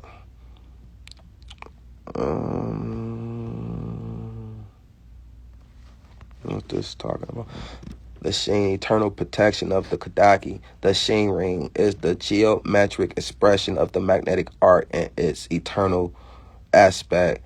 It is a circle of rope with a tangent line representing the orbit of the sun and the encircling protection of the divine. In the hands of the vulture goddess Nekbat or the falcon, it hovers over the head, the royal or the initiate, defining the boundary or of their interpersonal firmament. Within this ring, the laws of Maya are absolute, and the chaos of the outer world cannot penetrate. This symbol is intrinsic to the power of the Kadaki Candace, the queen mothers of Moreau. These powerful matriarchs were the living avatars of the goddess on earth. You hear that? These black women was the personification of God on earth. Because these black women don't nothing date back before they civilizations, before they lineage. Don't nothing date back. We don't even have no definitions of God or nothing before them. The following breakdown explores the intrinsic legacy of the mother and the biomagnetic principles of the Kemetic cosmology, focusing on the activation of the alive seeker and the restoration of the divine spark. You and I is the divine spark, the primordial magnetism of the mother. The original essence of the universe is a feminine magnetic frequency.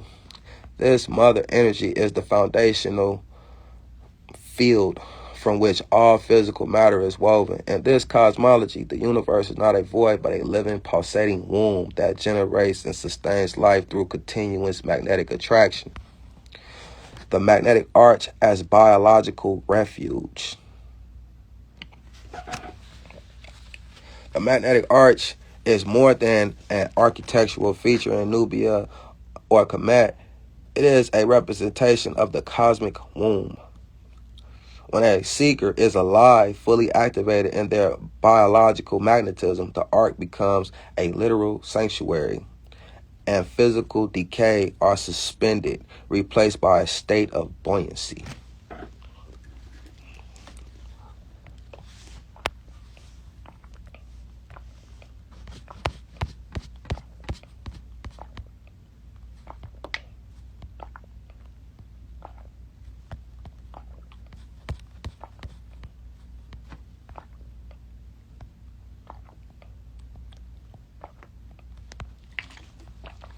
The restoration of the shield. The protection shield. Now we talking about Antarctica 360 ice wall now. Let's talk about protection shield. Let's talk about what patriarchs define as an ice wall. The protection shield mentioned in ancient texts is identified here as the seeker's own restored DNA. Oh my God. What? It's telling you. As an individual undergoes spiritual intensification, their genetic structure vibrates at a frequency that mirrors the mother's legacy. This restoration creates a personalized magnetic field that serves as an impenetrable barrier against external disruption. Y'all hear that? And that's what the firmament serve as. That's what the patriarchs tell you that it is. They tell you that it's a impenetrable barrier, but it's only impenetrable if you ain't in line or in tune with the Great Mother. Magnetic aircraft of the firmament, because we can see in the goddess temples, all the goddess temples, magnetic aircraft is being highlighted. The boats, aircrafts, and don't nobody explain these things. Don't nobody talk about these things. They just be like, this is it was aliens. Well, no damn aliens. These were the advanced civilizations. They was showing you that in order to penetrate the firmament, you have to have something magnetic to do it. That's why when you saw Black Panther, you saw them in that magnetic aircraft, and that was what you would call a DNA ship. A lot of people think that she was occupying, that she was a lot of people think she was occupying that shit with her mind, but she was occupying it with the DNA in her blood. It was a DNA ship. And that's what the goddesses say. We finna get all into that. Magnetic aircraft of the firmament. The boats or ships often depicted in the firmament are interpreted as magnetic aircraft. Man, listen. This is deep. These vessels do not rely on combustion, but on the harmonic resonance of the atmosphere. They are manned by the alive crew. Now, when we looking at the goddess temples and we see all these people on boats, I wish I had the pictures I could show y'all while I'm talking, but I'll show y'all on this page. When you looking at the goddess temples, when you're looking at the pictures I'll show you, see the people on boats. They call the alive crew. The patriarchs came along. See, it's good that the matriarchs define them as the alive crew, because the patriarchs came along and defined these people as dead. They say these people was dead. Oh, these is like they all standing up, they erect, they looking like they alive. Like ain't nobody dead standing straight up on a boat sailing. So that's why it's highlighted that this is the alive crew. The matriarchs call these people on these boats. When you see all them people on them boats doing the journeys and whatnot, that's the alive crew. Those who have maintained their divine sparks and navigate the celestial currents of the matriarchal firmament. Oh, man, that's so beautiful. That reminds me of Wakanda. Yeah, that's what I was just talking about. Wakanda. That dude. And they put it in Wakanda. They put that right in your face, right in Wakanda when they flew through that magnetic shield. And you saw the 3 generational matriarchs waiting for them when they got there. That's what they was highlighting in that. You saw Angela Bassett and you saw the other 2 generational matriarchs that waited for them when that DNA ship landed.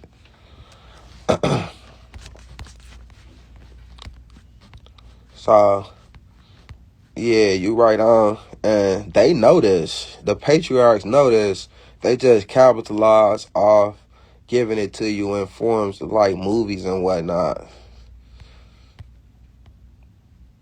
But everything that I'm sharing with you, the patriarchs know. They putting it in the movies. Okay, where we at? I think the shield protection mentioned in the ancient identifies the secrets. I think we right here. Breaking the linear constraint, patriarch systems enforce a linear timeline to create a sense of inevitable decay.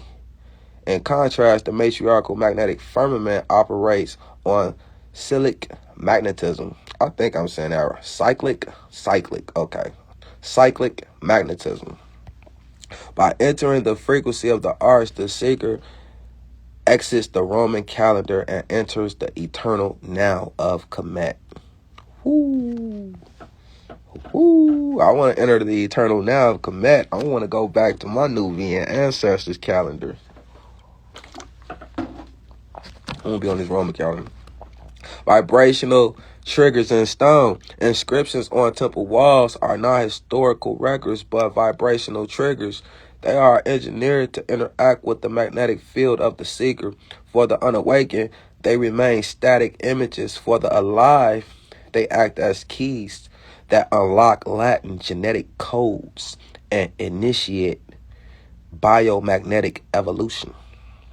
All right, I'll post these pictures for y'all. Man, these slides. The divine spark as fuel.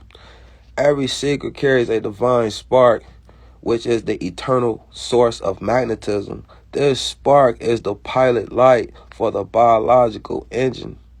When nurtured through the frequency of the mother, this spark expands, allowing the seeker to become one with the source of power and navigate with the cosmic sea.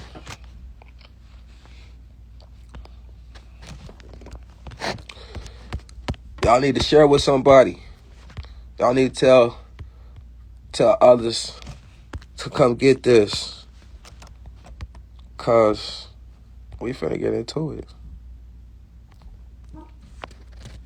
Breaking down, okay. The divine spark is fuel. Every seeker carries a divine spark, which is the internal source of magnetism. This spark is the pilot light for the biological engine. When nurtured through the frequency of the mother, This spark expands, allowing the seeker to become their own source of power and navigation within the cosmic sea. Okay, suspension of heavy physics within the sanctuary of the mother's frequency. The laws of gravity is altered.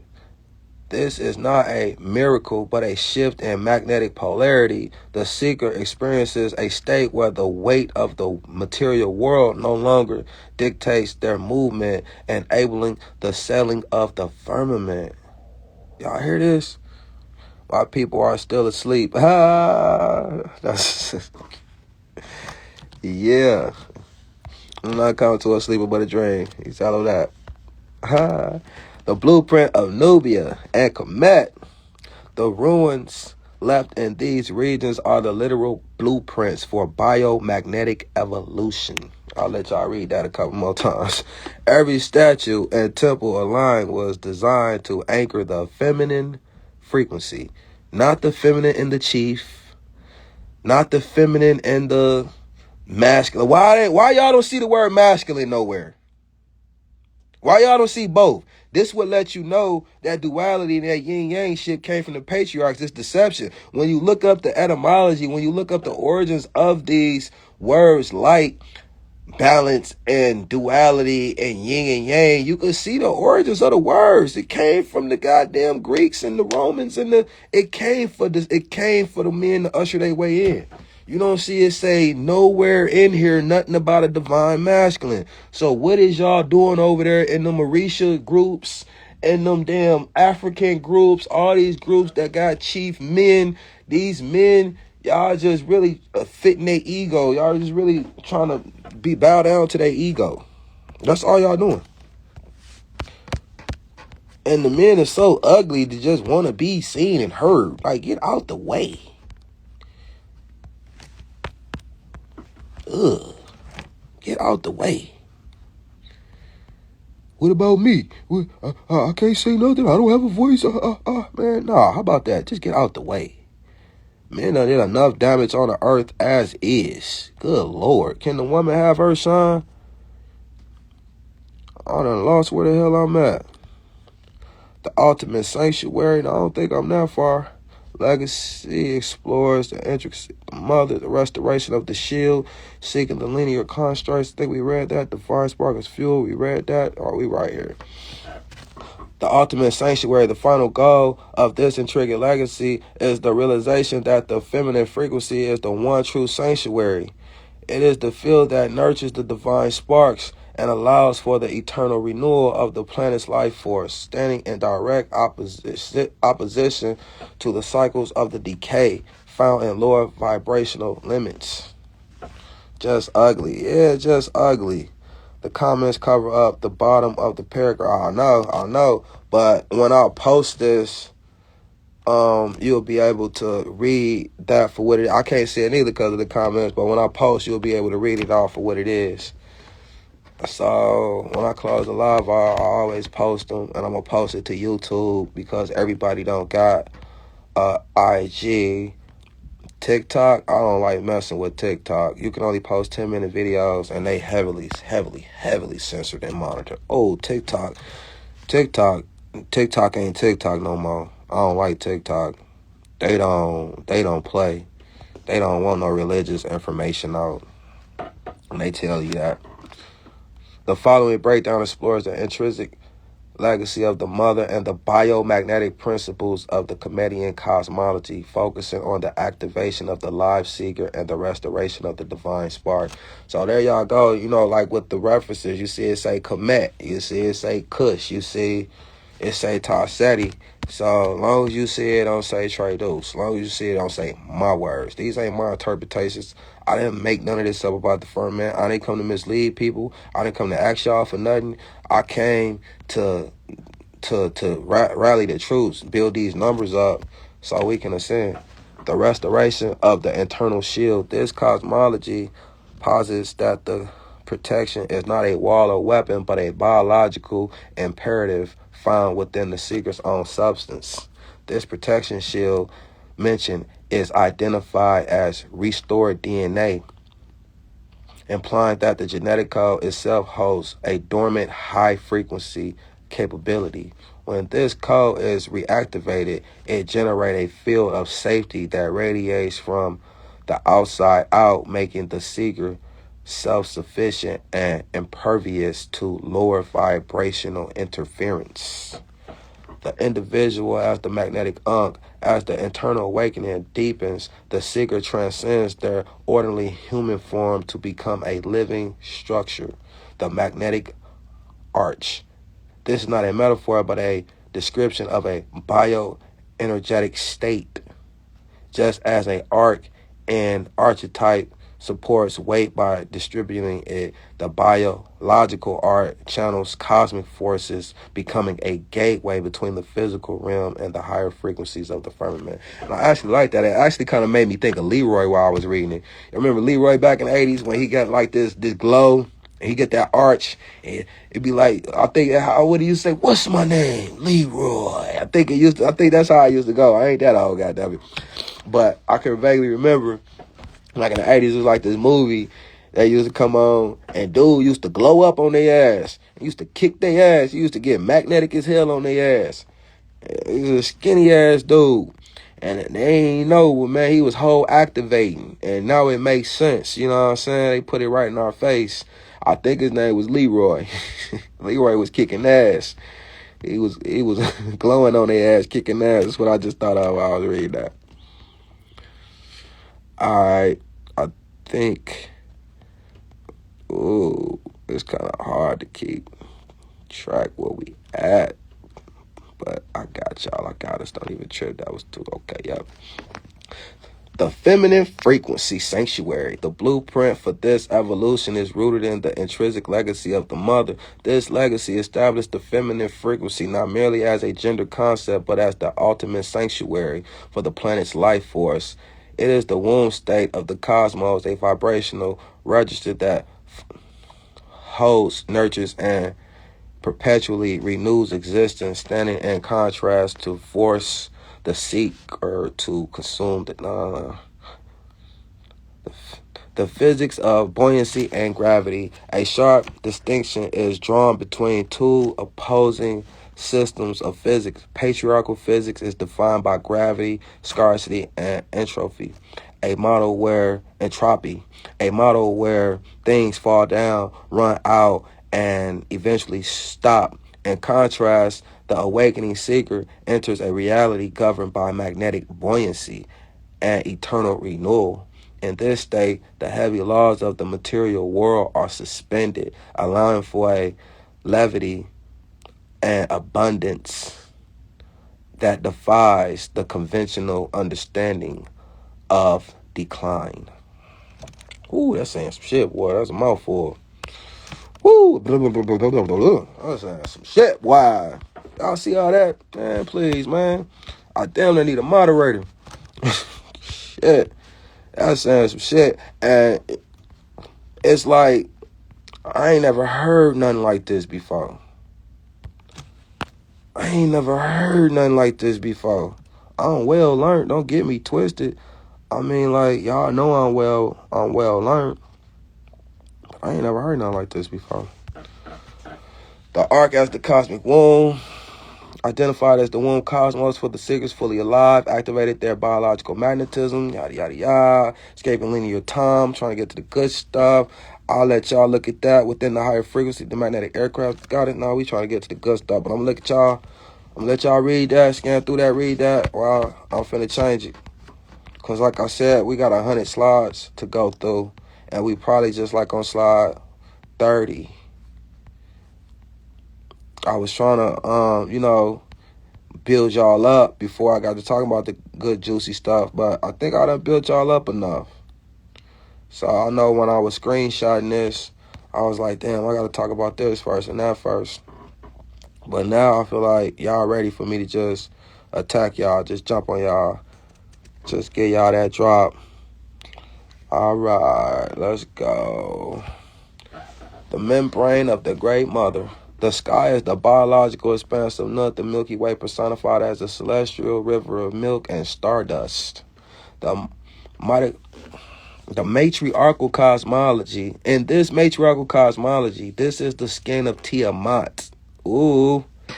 This is the skin of Tiamat, the protective envelope that wraps around the physical world.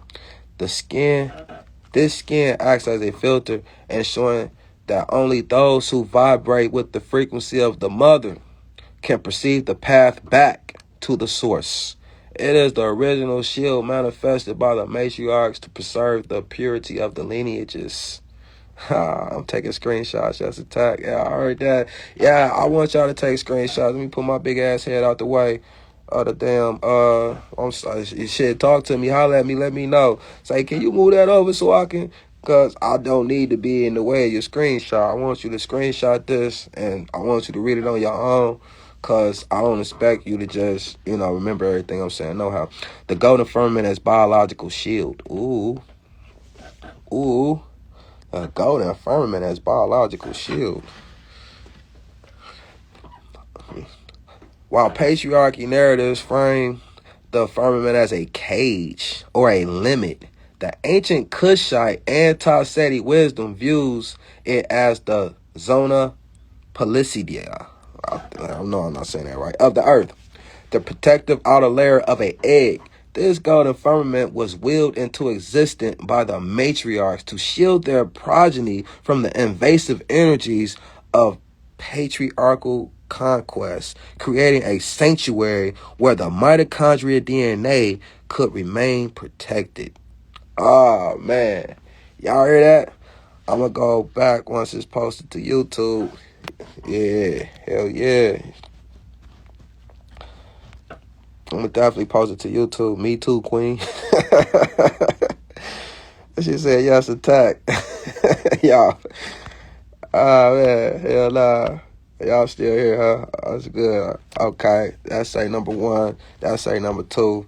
Now I got to go in here and find number 3. That's a lot I got to do to go in here, but I'm doing it fast as I can, and y'all bearing with me. So that's much love, man. I want y'all to get this because I want y'all to spread this. I think. No. Biological mother. Biological. There we go.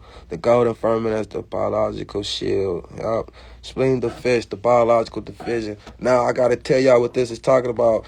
Tiamat, the goddess Tiamat and Marduk. I just showed y'all Tiamat and Marduk in my previous videos of this matriarchy versus patriarchy parable. So like Adam and Eve. This is the same story as Adam and Eve, but we talking Marduk and Tiamat.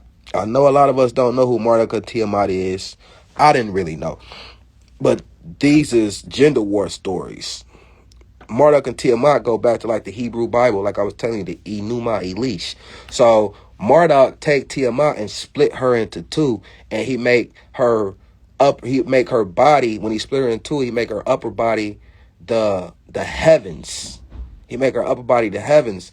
He split her like a fish. That's what it always say. It say that Tiamat was split like a fish.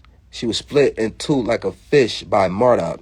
So this is that allegory right here, the splitting of the fish. When you see the Pope and they got that fish on the top of their head, when you hear the parables of Jesus and he made all these, the fish parables of all these men, we finna get into that.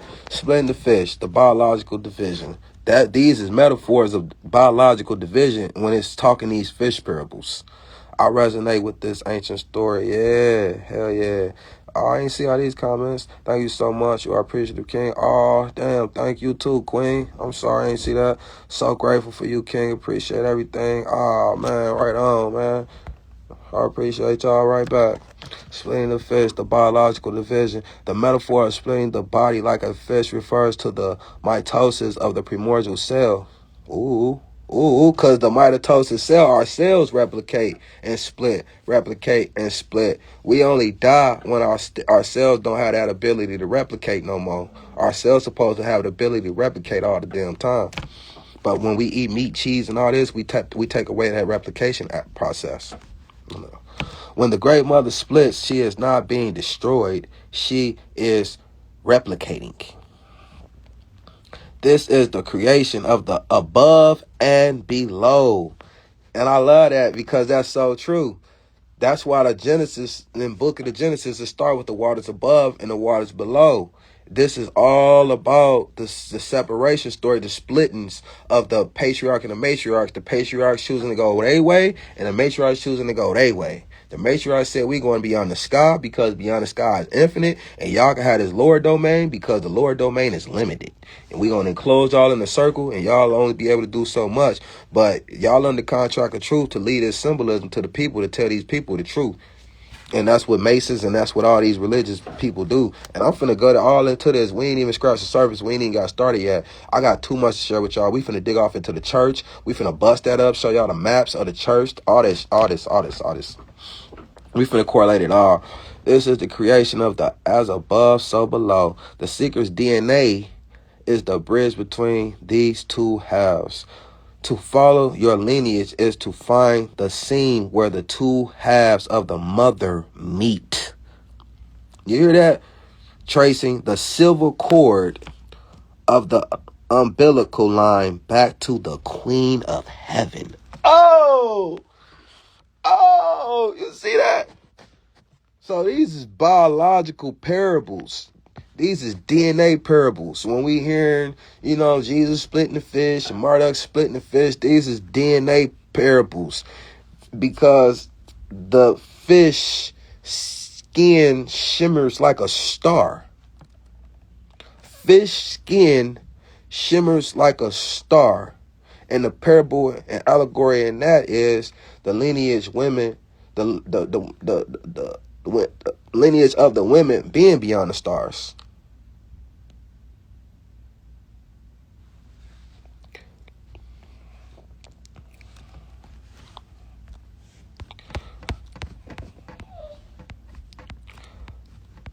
I'll be with you in a second, Bruno.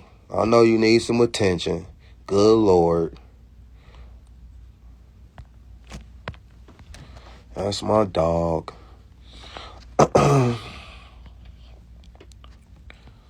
Where we at now? 1, 2, 3, 4. I think we right here. Yeah, we gotta be right here. The ark as the cosmic womb. The hieroglyphs is identified as the womb of the cosmos. No, I think we already read this. So we not right here. My bad, y'all. We back up out of there. I think we're a little further. Are we getting there? And I'll be able to go into the DNA slides that I want to go into. Because this was kind of a mix of slides. But I'll be able to get y'all that straight drop that I want to get y'all. And when we was just talking about Tiamat, of course, they demonized Tiamat. This is Tiamat, the forgotten mother of creation. So, of course, they did demonize her. You know what I'm saying? Marduk got into the wars with her and whatnot. Nah, man, she wasn't going for none of that stuff, man. Was Marduk a planet? Nah, Marduk wasn't a planet. Marduk was a Babylonian man. He was just a Babylonian man. That's it. That's all. They hide under these metaphysical parables, and they hide under these different identities like the Hyksos, the 12 prophets. They hide under these different identities. They got 100 different identities, and even the cosmos like Mercury, Jupiter, Saturn. You know what I'm saying? All this come from patriarchal males. So when we say, Jesus, it's so many different names to Jesus. He was Ptolemy Serapis and Ptolemy Soter as well.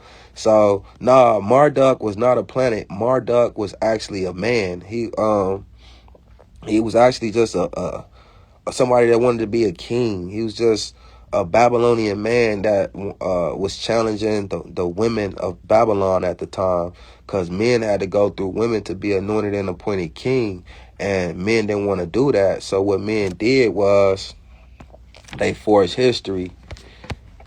They warred against these women, and then they told the people at them times that, we messed with the great mother. They just used her name as a credit card for the people then to accept them. But for the later generations, they lied. Okay, the biological firmament. I don't want to miss nothing. The memory, great mother, golden. Okay, we ain't finna miss nothing. Here we go. Our fur babies. Let me see what y'all saying. This reminds me of Medusa. Ha, yeah, it kind of reminds me of Medusa too. It is a rebrand of Medusa, actually. All the Romans did was take the original African, Babylonian, Mesopotamian goddesses and rebrand them and turn them into Nike and Medusa and Athena and, you know what I'm saying? They just rebranded them. So, yeah, it's funny that you say that because that do look like Medusa, don't it? It's just Medusa rebranded. So, yeah, you got to train. You right. You on. Zeus. I heard Jesus is really Isis. No, Jesus is not really Isis at all in the least. That's I hate that narrative is trying to be pushed now because that's the same thing. That's what I'm saying. That's what men did. That's what I'm saying. They try to intertwine their lineage with the woman lineage. So we'll accept them. But it was always a conflict. You can't put Jesus and Isis in the same breath because it was always a conflict. So wherever you see a mix of the cosmology, I don't care what it is. I don't care if it's the Orishas. I don't care what it is. It's patriarchy versus matriarchy. Men warred and inserted they way into the cosmology, and then they forged it. So Jesus is not really Isis or nothing close to that. Jesus didn't even walk the earth around the time Isis was here.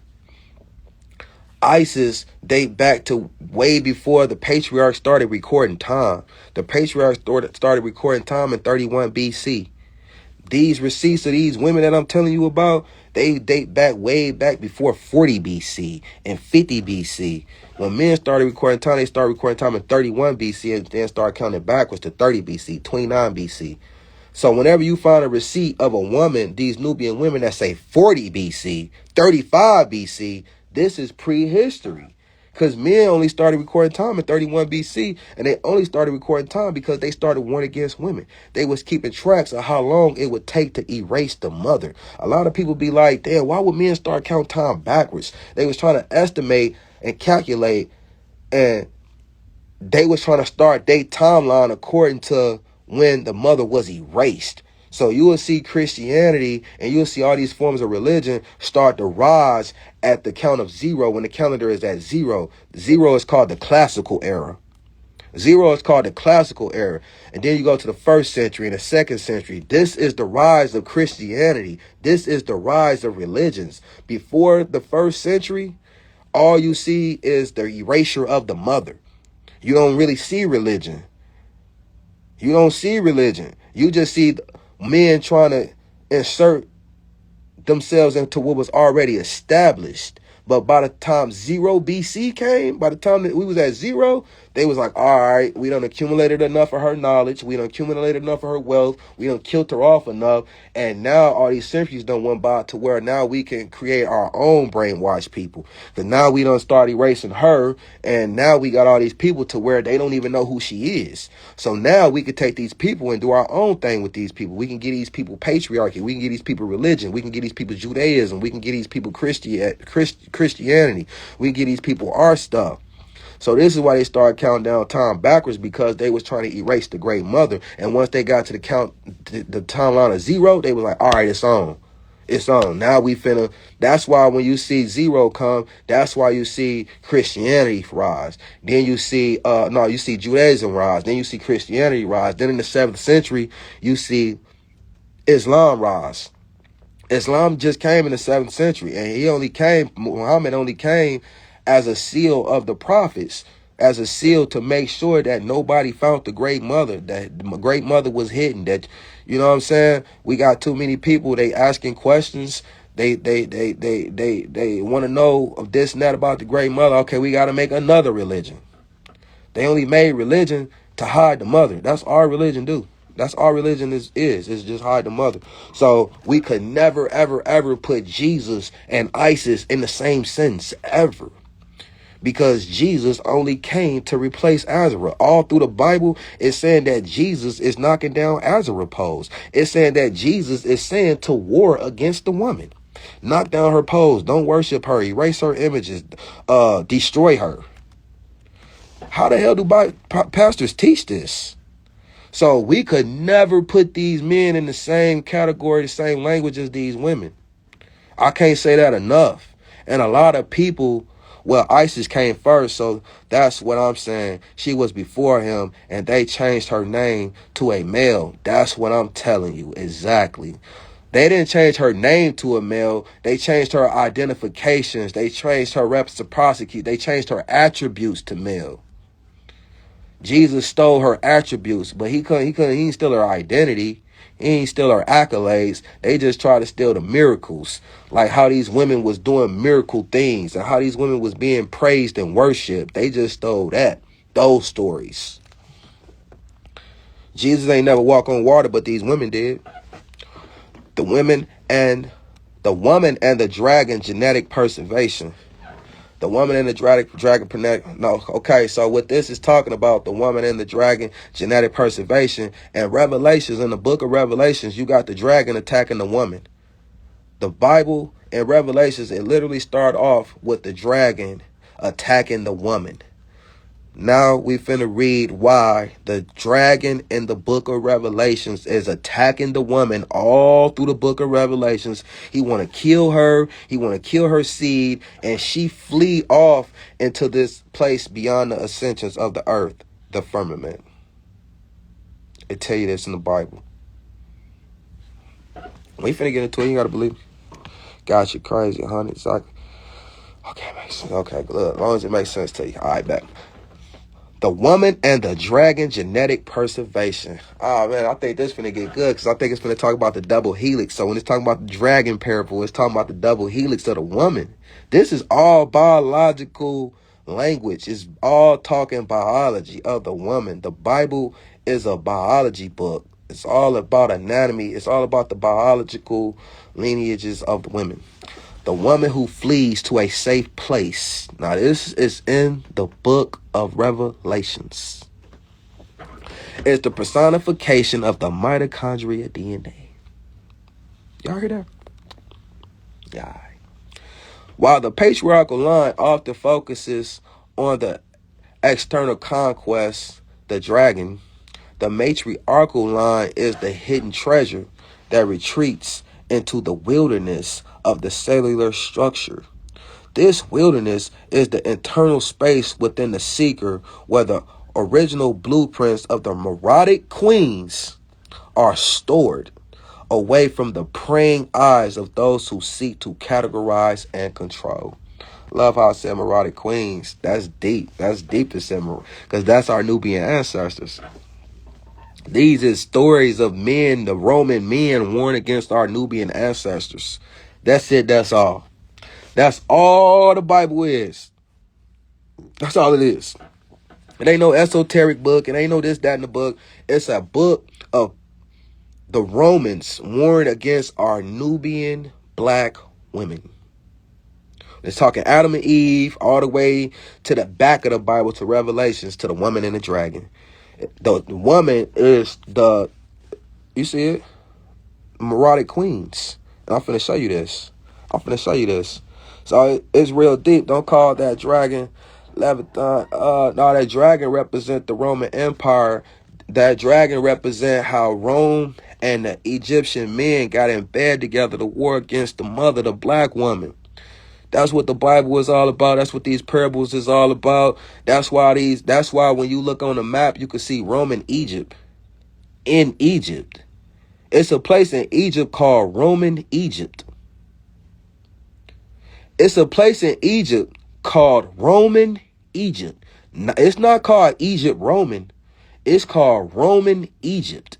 Because the Romans and the Egyptian Phoenician men got in bed together and they warred against the great mother. It tell you this in Acts 8:26 when the black man sold the black woman out, gave the keys of the magnetics to the Romans. That's what this is all about. The black man selling the black woman out. Everybody mad at the white man. The white man, he ain't even know the keys of the magnetics. He didn't even know nothing. You can't say he just was created yesteryear and then be like, oh, but he did all this prolific shit to throw us off as a black race. No, it was the black man. 5. The golden calf. That's why I'm mad at y'all. Rod Hayes. Arisha, you really disappointed me. Number 5, the golden calf, the solar uterus.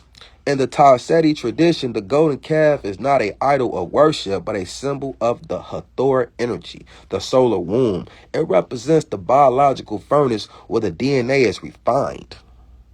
The golden aspect refers to the high conductive state of the blood when it aligns with the matriarchal frequency. It is the beacon that shines within the body of Sophia. I can't read these last lines. Biological corridors of the ancestors is what I can read. Biological. I can all these comments in the way down here, but I'm trying to read through the comments because it's so damn juicy. Oh man, but we gonna get into Levantine too though, because Levantine, it's like you own to some, Carisha. You like, cause the Levantine was the matriarchs. So you own to some, but we gonna get into that too. You just gotta bear with me. I'm trying to not bombard you, and I'm trying to, like, you know what I'm saying, stay on track. But man, you own, when you say Levantines, like, you saying something. Them women was building things with by levitating them. So that's why Levantine is in there, but we gonna get into that. What number is that? That's number 4. I can see the titles. Can y'all see that title at the top? I hope y'all can see that title at the top, because these some prolific ass titles and some prolific ass literary. Let me get my fat face out there so y'all can screenshot if y'all want to. Tiamat is the original name, of course. Yep, I've heard of her before. Yep. Okay, who's Sophia? Sophia is who the Romans made. They rebranded the Nubian goddesses like Nut, Isis, Hathor into Sophia, Athena, and whatnot. So when they say Sophia, we talking about a change of when these feminine principles, they always had a feminine name. These feminine aspects always had a feminine name. These matriarchs always had a feminine principle attached to them. So when we saying Sophia is another name of thought, of intelligence. So these women was always personifying themselves, and they was always personifying the water. They was always personifying the land as feminine. So when we see Isis, we see her personified as the sky. When we see Nut, we see her personified as the waters. When we see, that's why nature is called mother, and this is why earth is called mother, because all earthly elements got a feminine principle to it. So the women personified themselves, showing you that these aspects of nature are feminine. So if you saw a plant, the woman would make herself feminine. She would make herself a representation of that plant to show you that this plant is feminine. Sophia is wisdom, is consciousness, is female consciousness. So it's letting you know that consciousness is personified too in a feminine form. I hope that makes sense to you. So even the dirt, the oil, the soil, everything had a personification to it. The darkness, the vast infinite darkness, is personified as a woman. The woman manifested and willed herself from the darkness, because the darkness is vast and infinite. So the darkness, even the darkness, got a personification of a woman. The sun always had a personification of a woman. The moon always had a personification of a woman. Everything in nature was a personification of a woman, even thought. Sophia is thought. That was wisdom. That was personified as a woman. These women wanted you to know everything in nature, everything. I don't care what it is. Everything in nature, water, air, dirt. They wanted you to know everything in nature is feminine. So they put a feminine personification to it, because they wanted you to know that it's feminine. They didn't want you to think it was a duality. They didn't want you to think you needed semen to procreate. They didn't want you to think you needed the male aspects of things. You don't need a man to procreate, because you got a double X chromosome that represents you having estrogen and semen. You a womb man. You both. All the man's supposed to make you do is feel bliss. I don't have to penetrate you. I don't have to nut in you. I don't have to hit you with my semen. You already got semen. I'm supposed to vibrate you. I'm supposed to make you feel bliss. just happy, and that feeling alone, you feeling bliss alone, will make you manifest a baby if that's what we want. I'm supposed to make you feel bliss. I don't have to make you feel bliss by penetrating you and making you come.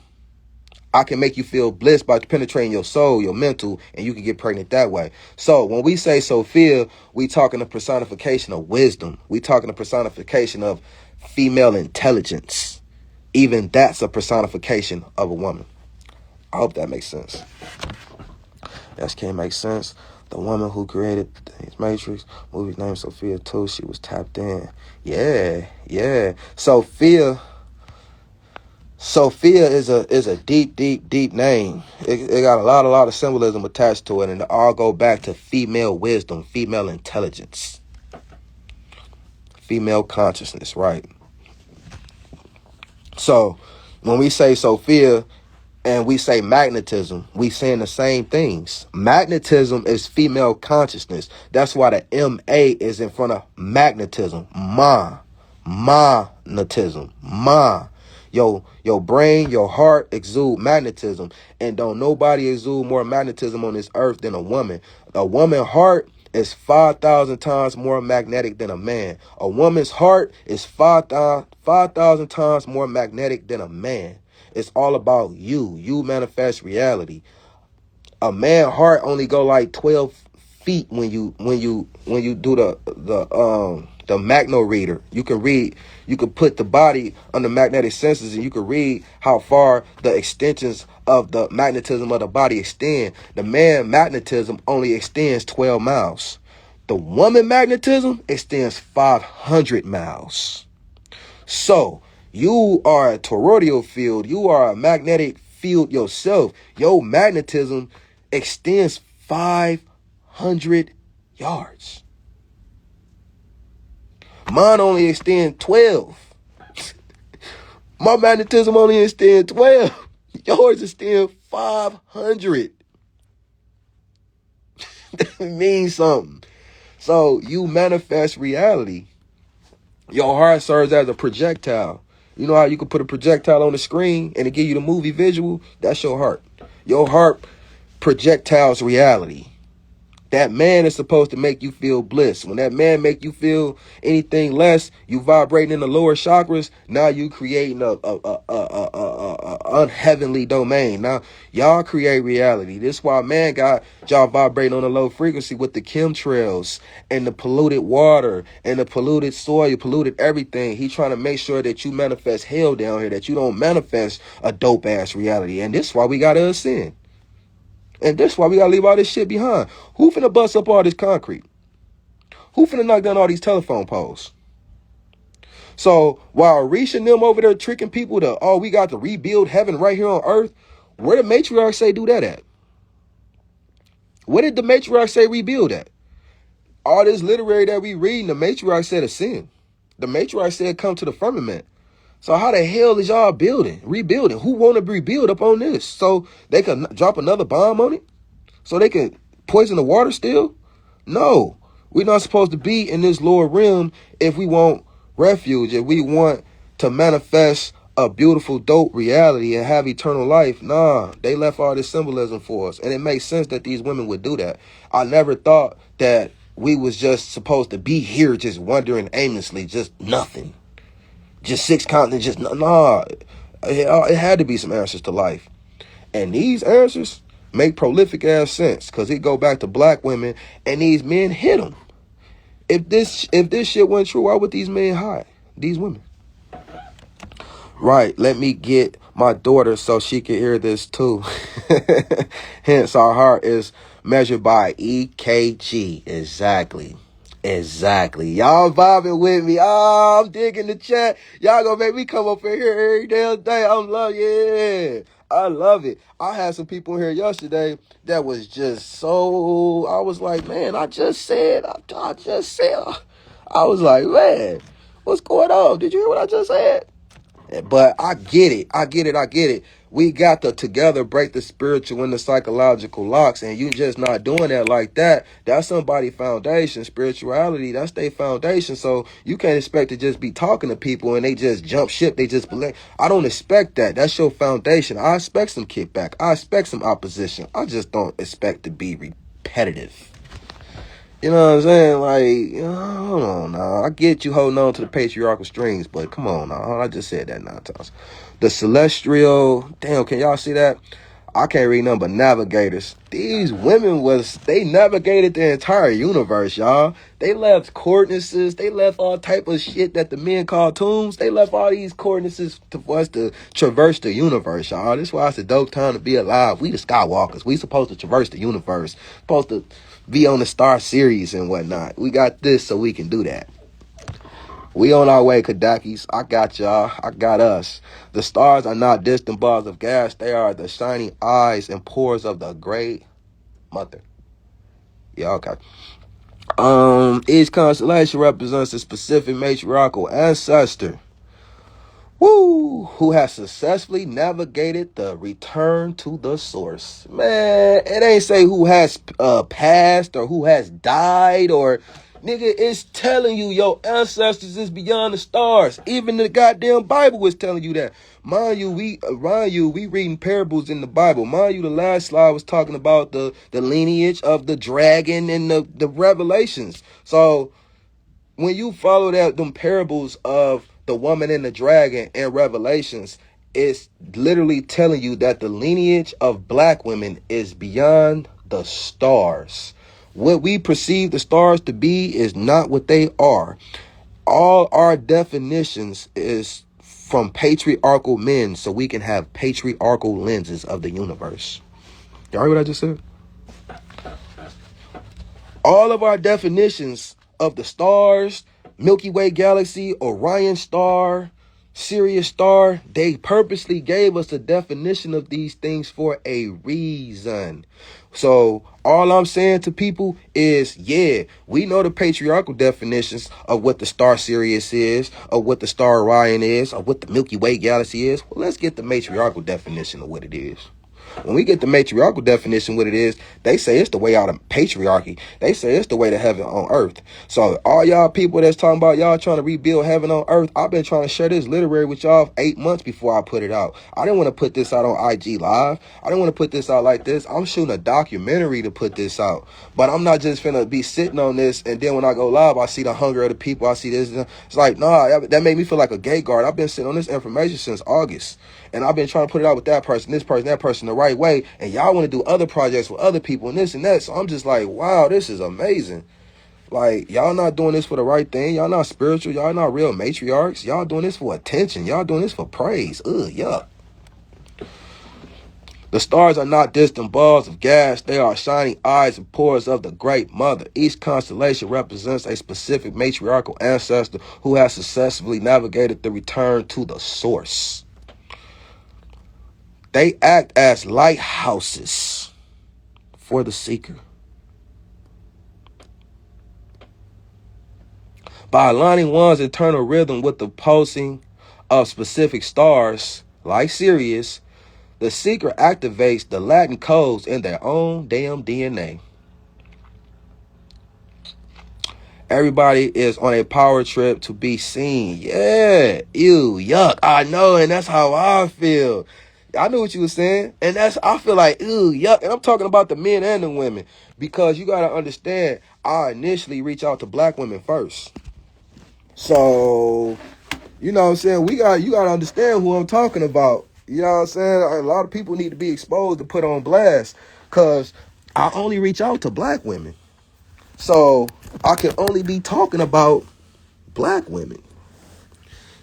And, you know, when I share this information with them, they be like, oh, they be crying. They be levitating. Oh, King, we have to put this out.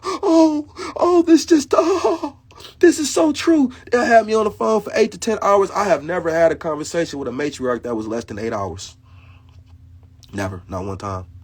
These conversations always go over past 8 hours. And then they be like, oh, we got to put this out. This is also prolific. They've been doing this for 3 years, y'all.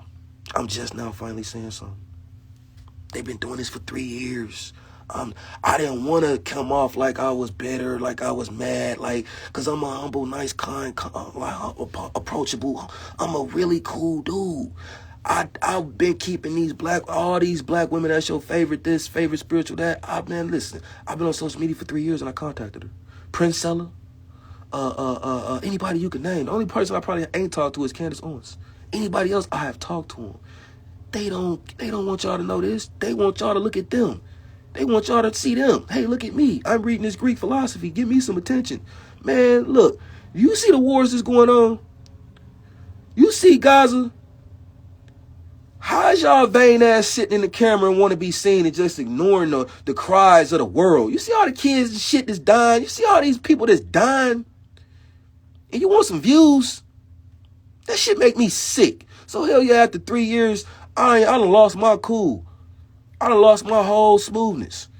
I can't believe what I'm seeing. I expect that from other people, but black women, I only reach out to black women, and you know who I'm talking to. I could say y'all name. I talk to y'all personally on the phone. And I tell you, yo, would you like some matriarchal references? Because that shit you putting out ain't it. You misleading people. I've been a scholar for 10 years. I know what I'm doing. You giving Greek references and you ain't showing this, so you don't know what you're doing. Come on, women. Come on, women. Come on, black women. Y'all don't nobody want to buy your gifts, your books, your nothing. We want to ascend. Don't nobody want to support nothing you got going on. How about that? If you don't support the matriarchs and this ascension cause and mission, don't nobody care about what don't nobody care about your book. Nobody care about none of that. What is y'all on? Y'all let me stop, man. I'm sorry, y'all. I'm sorry. I'm sorry, people. Let me read some of these before I get back on.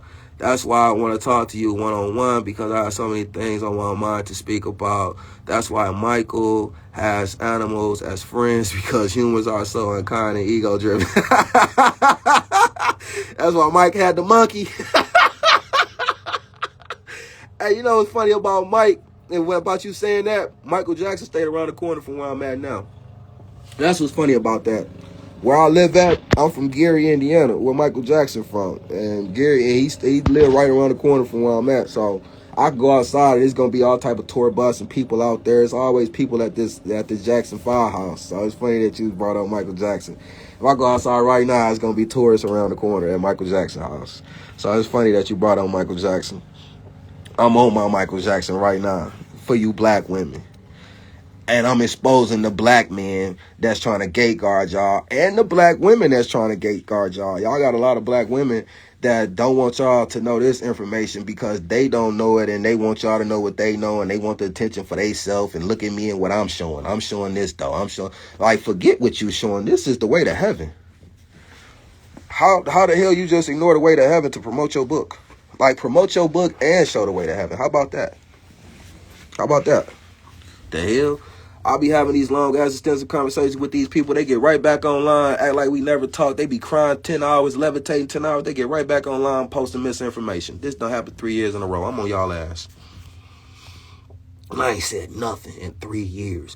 But this last experience since August, I ain't said nothing. I've been quiet, Arisha Stone. I've been quiet, Rod Hayes, since August. They asked y'all to let me through the door. The people, everybody asked y'all to let me through the door. And y'all said y'all was letting me through the door and y'all closed it. Cool. I wasn't tripping. I didn't want to be in the car with y'all no way because y'all patriarchal. But what y'all not going to do is suppress this information. That's what y'all not going to do. I don't want to be in the car with y'all. I said no. Okay, now y'all see this, man. By aligning one's internal rhythm with the pulsating of the stars, like Sirius, the seeker activates the Latin codes of their own DNA. The skin of Tiamat, the cosmic tapestry. The skin is the ultimate archive. Every action, every thought, and every genetic mutation is etched into the celestial tapestry. When the matriarchs manifested this shield, talking about the firmament, they ensured that the history of the Kushite and Nubian lineages would be written in the stars. Man, I just dropped my phone. Where no earthly patriarch could erase or rewrite it. Huh? So, yeah, I'm proving to you that we supposed to make it to the lineage. We supposed to make it beyond the stars. Our mothers is beyond the stars. Our Nubian ancestors, the star Sirius is just like what this continent, what this earth is. It's a star. If we built on earth with crystals, rubies, pearls, if you had a crystal street, if you had a ruby street with ruby houses, like how earth's supposed to be, and we went up to the sky and we looked down at them crystal houses and pearl streets and shit, what we think earth will look like? If you build a whole magnetic community and you go up to the sky and you look down, that magnetic community will look like a star. So it's basically telling you that the stars is magnetic communities of matriarchs. We supposed to be building with magnetic elements. That's why the earth given to us for the free, by the abundance. The magnetite, the rubies, the pearls, the onyx, the silver, the gold. We supposed to be building our homes, our streets, our roads, our train systems, our cars, our everything with that. And then that shit of power free, your house of power for free. I got a magnetic patent approved to build magnetic houses. I need $7,500 to change the earth, to change the world. I come up with $7,500. I got a magnetic patent approved to build free energy magnetic homes. That's how we supposed to be building. We supposed to be building our homes with the magnetic elements that Revelations 21:19 name. The sky to your mouth, the cosmic mother, the skin. Did I just read this? Okay, the skin is the ultimate archive. Every action. Okay. Did I just read this? Woo, we cooking now. Where no patriarch could erase or rewrite it. Man, that's deep. To look at the sky is to read the biology of your own bloodline. Man, listen. Who's sharing information like this? If anybody's sharing information like this, point them out to me so we can collab. I'm trying to join forces with bigger platforms since my platform is so heavily monitored and shadow banned and suppressed. And when I reach out to these black women that got 100,000, 200,000, I ask them to share their platform, they don't want to share their platform. I've been asking black women to share their platform for 3 years to share this information, and they don't want to share it.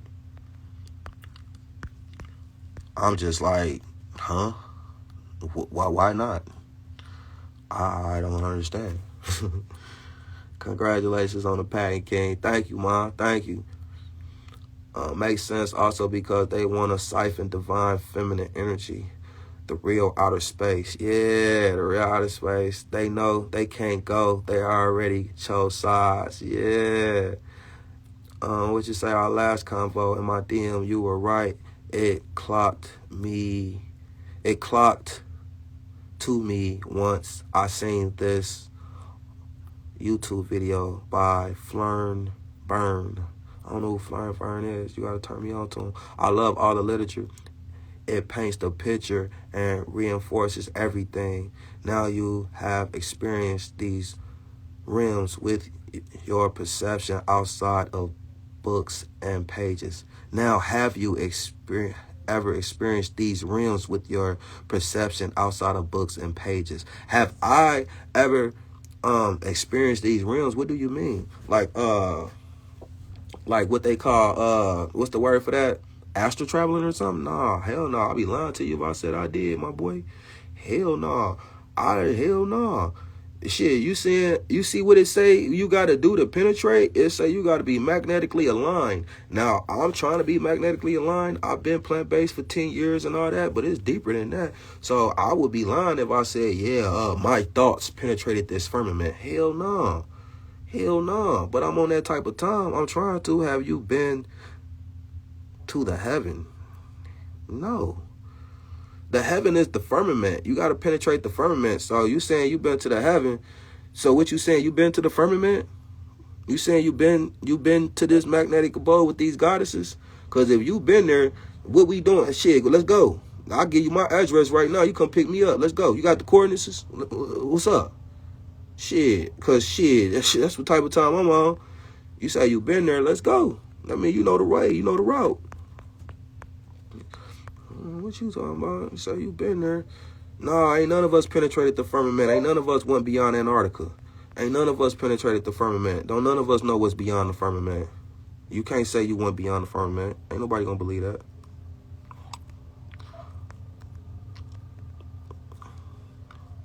Okay, where we at? What number was this? I think we up here now somewhere. Woman genetic, yup. The return, yup. Be quiet. Spiritual son of the womb, bro. I don't think I'm that far. 6. Damn, where we at, y'all? Terrestrial anchor. I think we right here. Y'all. Is this a different slide? The matriarchal lineage is grounded in the body of Terra, because the earth is called Terra. The earth is called Terra, extraterrestrial. The earth always got a feminine name. So whenever we say Terra, or whenever we say terrain, we saying Terra. Whenever we say extraterrestrial, we saying extra earth, extra terrain. Extraterrestrial is not affiliated or attached with aliens. Extraterrestrial mean extra earth. Oh, I thought this was charging. Well, I got everything trying to defeat me. Make sure my phone don't down, y'all, so we can get through these slides. The matriarchal lineage is grounded in the body of Tierra, the earth. This is the lower half of the split fish. Remember that analogy we was talking about, that parable, that Jesus parable? The minerals in your bones are the same minerals found in the heart of the earth. This connection ensures that the seeker remains anchored while their vision reaches for the body of Nut. The body of Nut is the matriarchal refuge. It is a dual existence. Your feet are planted in the red soil of Kush, while your crown brushes the skin of the stars. Hidden parables, the patriarchal veil. Patriarchy used languages to hide the matriarchal tree. They turn biological truths into parables and metaphors to make them seem intangible. By reclassifying the goddess as a consort or a side note, they attempted to sever the seeker's direct biological link to the divine mother. However, the DNA does not recognize parables. It only recognizes the chemical resonance of the original mother frequency. You only can get your phone to talk like this. You can only get these slides. You can only get what I'm showing you. I know you've never seen nothing like this if you crack the melodic script.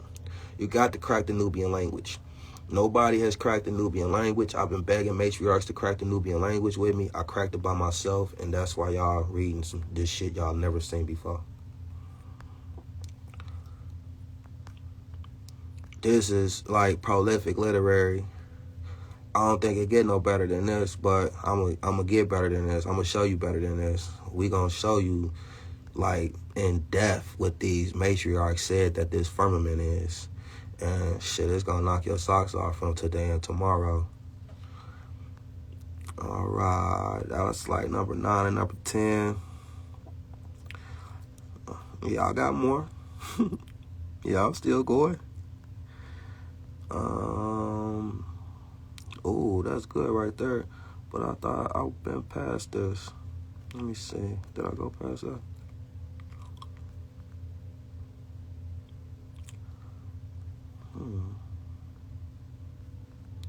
So we like on 9 and 10. Wow, we should be right here. We should be right. All right, let me look at the comments as I change the slide. I'm here with y'all. That's what's up, definitely. Are y'all talking to each other? So I can say, yes, I did. What you say? You say, you remind me of someone I know. We need to connect. We'll connect. Jump in my inbox, Ma. I'm real humble and approachable. Damn, what's this? I figured that's what you meant, but I wasn't sure. That's what I'm trying to get at. My God. Damn, I gotta go all the way up to the top to read these. Y'all saying some things. I astral projected on my last room trip before I was traveling to different dimension worlds. Yeah, I heard that before. But did you go beyond the firmament? Nefertari was what God. Nefertari. Nefertari. We'll have a conversation about Nefertiti. We'll have a conversation about Nefertiti 1-on-1. Nefertiti one, who you think? She was for the other side. She was patriarchal. That's what I was getting at. I figured that's what you meant. Okay, I just was trying to read y'all comments before I went on. It's good to see the knowledge on a paper, but when you experience it, actually, it's mind blowing. I know, right? So that's what I'm trying to do. So like my first eye done been open up plenty times. I done flew before. Like, I know that sounds crazy, but I ain't here to, take the attention away or talk about me. I done fly physically, of course, so I know what it means to, like, meditate and lead a body. And I done did that easily a gang of times. I done went far and beyond, but I ain't penetrated the firmament. I ain't saw heaven. I done did some things. I done ascended. I done flew. I done did some things outside this body. Oh, don't get me wrong. Oh, and it was so easy. I was doing it real easy. I got so good at it. I knew what I was doing. Like, I wasn't asleep or anything. I'm like, oh, man. I'm like, you could close your eyes and you could play with your first eye. And you can move matter and you can do things. And then you can realize, oh, this is a navigational tool. I can ascend. I can lift with this thing. And all time, I can steer. This first eye is like a steering wheel to a car. I can steer. I can levitate. I can do whatever with this first eye. So, man, I did some phenomenal things with my first eye. But I have never penetrated the firmament or went to heaven. No. Man, let's not talk about flying. I know, right? It was definitely mind-blowing experience with me. Scared my ex-boyfriend. Damn, I want to get to that level. I know, right? Hell yeah. Shit. Let me wave at who just came in. Yeah, this a high-level conversation. Anybody coming in live, you ain't gonna get this literary nowhere. And you ain't gonna get this DNA activation nowhere. I hate to say it like that. I'm not trying to sound cocky because I've been humble for so long that I've been sitting on this literary and I've been letting people just shit on y'all and mislead y'all. So that's why I'm animated like this. I got a real conviction. I was hoping people did the right thing. I was hoping people was really genuine and sincere and went finna stand on what they were standing on. But I really see that people really want views and people really want attention and people is really trying to monopolize spirituality and perverse spirituality and convolute spirituality and just make videos. Oh, I gotta make more videos. I gotta do. Like, what? Man, we gotta hit people with this. Fuck some videos. Fuck some content. Fuck, like, what is you talking about? Is you seeing what I'm showing? Is you seeing, like, what? Who cares? When you done figured out the life, when you done crack the codes of life, when you don't put the pieces of the puzzle together called life, you don't care about views. You don't care about likes. You don't care about none of that. And these people in the conscious community and now in the matriarchal conscious community is convoluting the hell out of matriarchal spirituality. So that's why I'm animated like this. That's why I'm hyped like this. Because I've been waiting for so long and I've been humble and I just been letting people shit on me. And now they sending their minions to shit on me. Oh, so now I'm really on that. Y'all sent a black woman at me that was once a supporter of mine. This black woman begged me to be y'all chief. This black woman begged me to make a donation page so she could donate. And when I told y'all she donated and I was thankful, y'all told her not to donate. And then she disappeared and she contacted me and said, I don't think black women is God. I can't be God by myself. I need a man. I'm scared. That's what y'all did to that black woman. That's what y'all did to that black woman. I was waking that black woman up. I'm waking all black women up. And y'all made her scared of this information so she could worship y'all. So, F you, Rod Hayes, and F you, Arisha Stone, because I only told you, Arisha Stone, that she contacted me.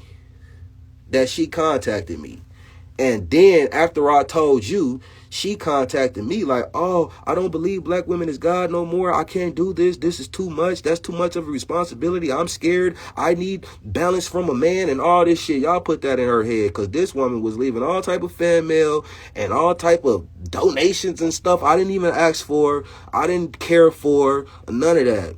She convinced me to make a donation button and stuff. I didn't have that before her.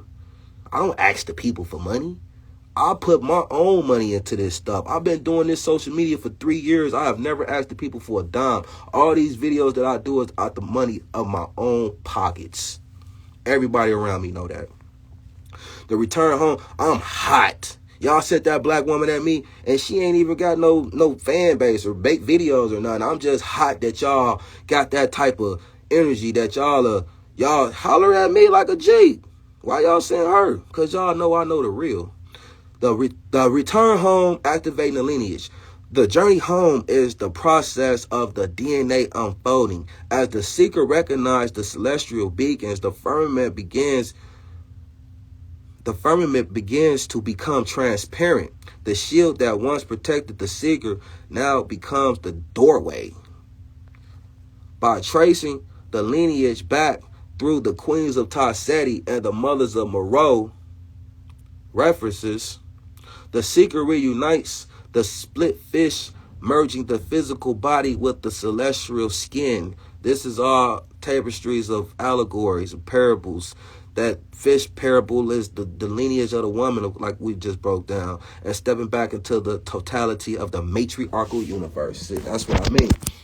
So, that's why I sequence these videos the way that I did. You got to go on my page and you got to see how I sequence my videos. I gave you the split fish allegories. I gave you Tiamat. You know what I'm saying? I wasn't trying to leave nothing out.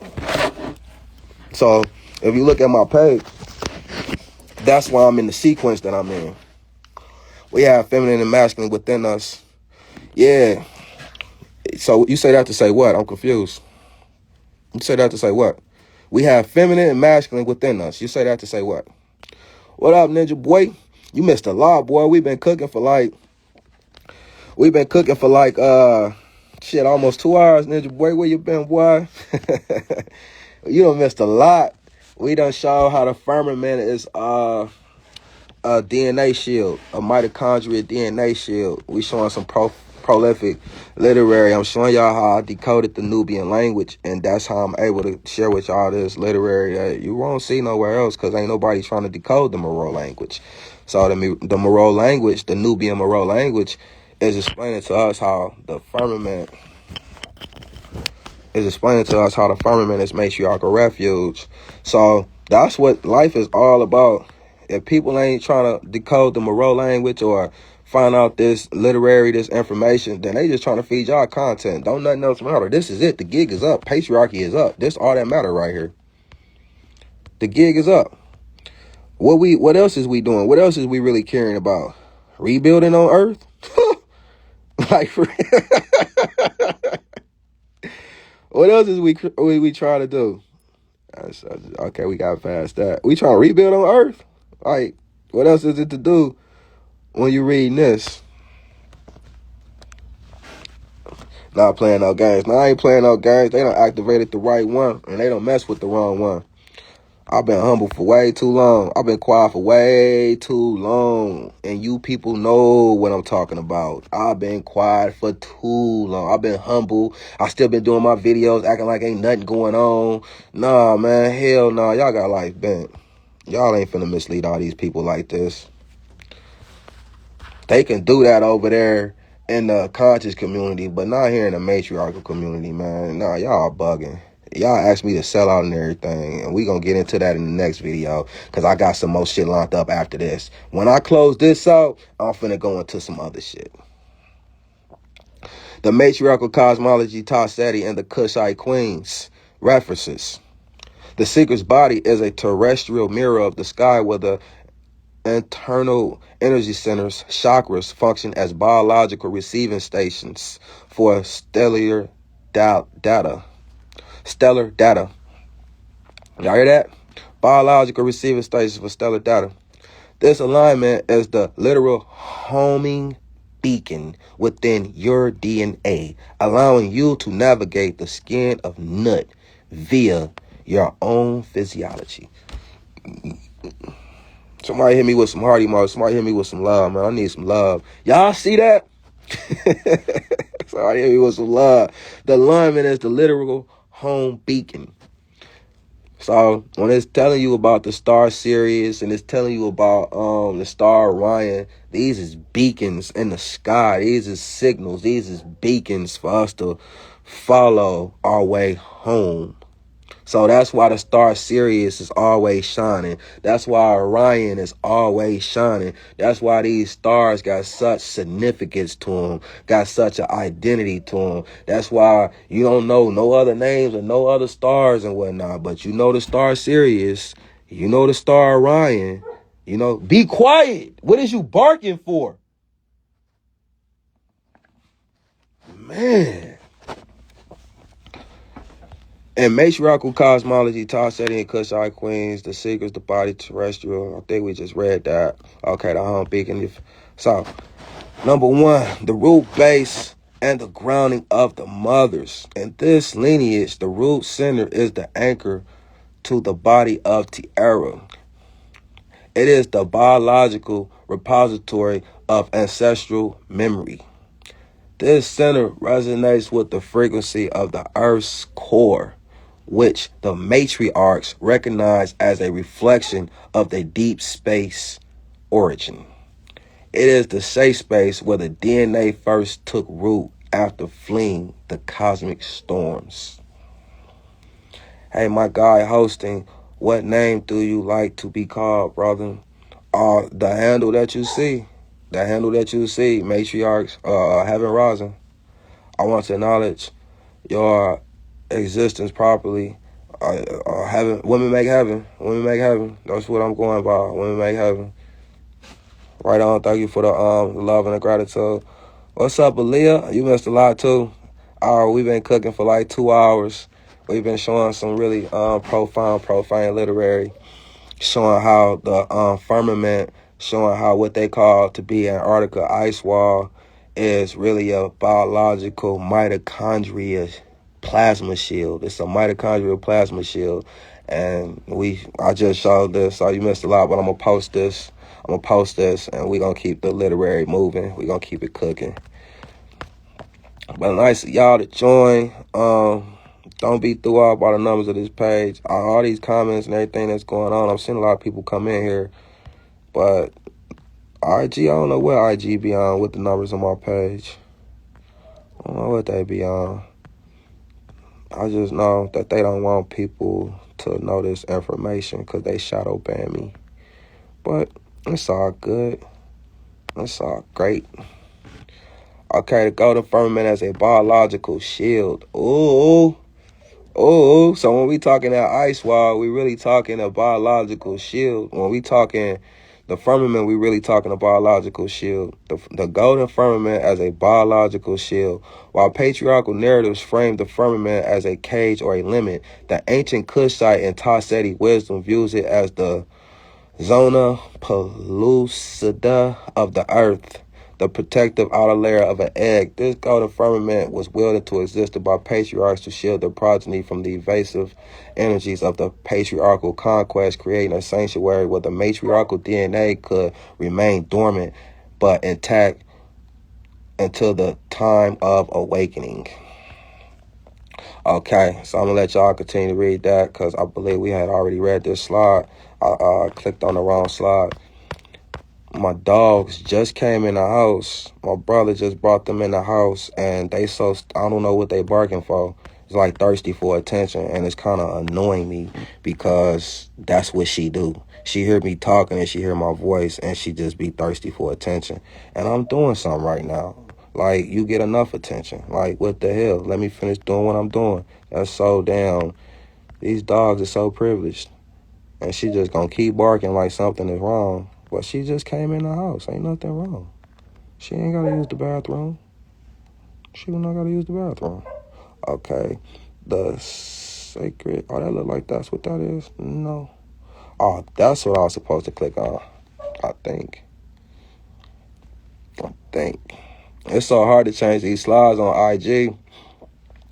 The sacral center of the womb of Marot. This is the center of manifestation and the seat of the matriarchal will.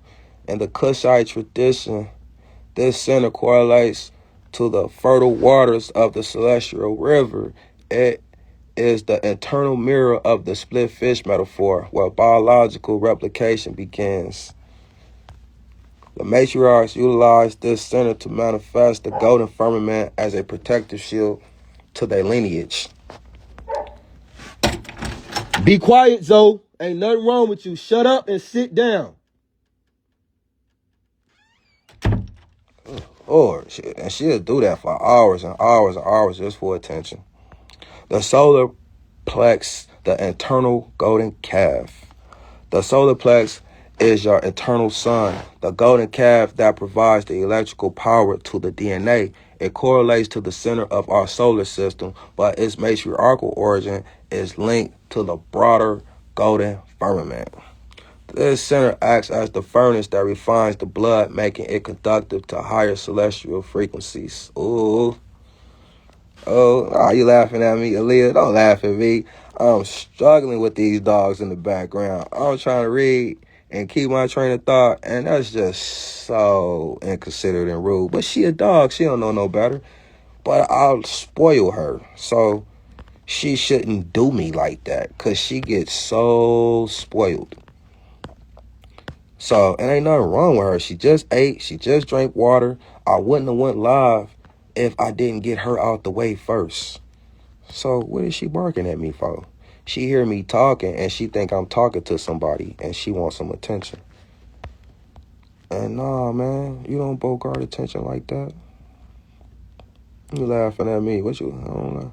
I'm struggling with them in the background. It's probably not as loud to you. Two, I think we looking for, where we at now? Where is we at now? He was past that. Ooh. Okay. So I think we right here. It's hard to keep in sequence with these slides because IG make you just do so much to change them.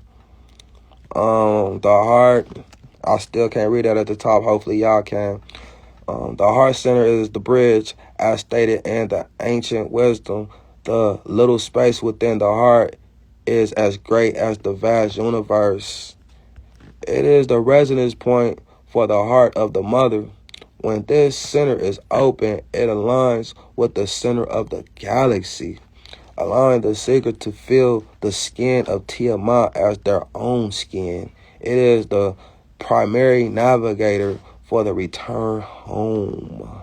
I love how it's calling the stars home. Hell yeah, the stars is home. The throat, the voice of the queens. The throat center is the tool of the matriarchs for willing and manifesting reality through sound. This center resonates with the frequency of the stars that act as celestial beacons. The stars act as celestial beacons. That's dope. A beacon for us to remember our way home. To speak from this center is to vibrate the firmament itself, signaling to the maternal ancestors that the seeker is ready to receive the original blueprints. Yeah, we ready. We ready, all right. Let me just make sure I ain't missing no comments. This is exactly what I was thinking. It's because your energy is so excellent and she's used to it and wants your attention. Yeah. But now just ain't the time. She hear me talking and she like, yo, I hear you talking. Why you ain't where I'm at? She always so under me. She not used to hearing me do nothing. Or like when I go to the store, when I go to the bathroom, when I go to the shower, when I go to sleep, her 100-pound ass is right up under me. Like she my girlfriend or something. So she ain't playing. She trying to bogart. But she finna sit down right now. This convo is so good, but I'm running late for my calisthenics class because of it. Okay, well, we gonna catch you later. Yeah, we been cooking for like 2 hours. You dedicated a lot of your time, so that's exactly what I was thinking because your energy, okay? You cannot fake energy with animals. Hell no. No, we can't read it neither. Oh, y'all can't read the top neither? Well, don't even trip because, like I said, I'm gonna post this. All right, what number was this? 5 and 6.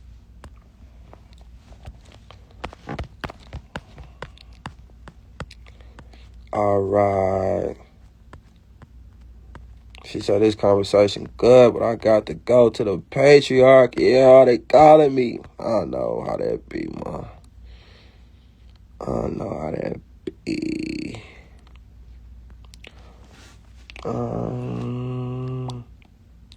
The heart, that's what this is. Okay, now I gotta go in here and align this up with this. Okay, we should be right here then. 4 and 5, I think. I see you with me. Yeah, we just got off 4 and 5. Thank you. I appreciate that. I appreciate that a lot. Thank you so much. There is no other thing or convo more important than this for me right now. Oh, that's what's up. That's what's up. Man, that just touched my goddamn heart. That just touched my goddamn heart. Who is this? Nature Being? I'm finna give you a follow because I got so much to share. We ain't even got started. If you think this something, oh man, if you think this something. Mind you, I've been having this literary since like December. So since December, it's May now. This is old to me. These highlights and all this is so old. This is last year. So if you think this something, I ain't doing no than just art chopping and collecting, but I've been looking for somebody with a bigger platform that's not shadow banned like mine that'll share, but don't want nobody share. On none of the big platforms, they'll follow, they'll like, but for this to take the light from them,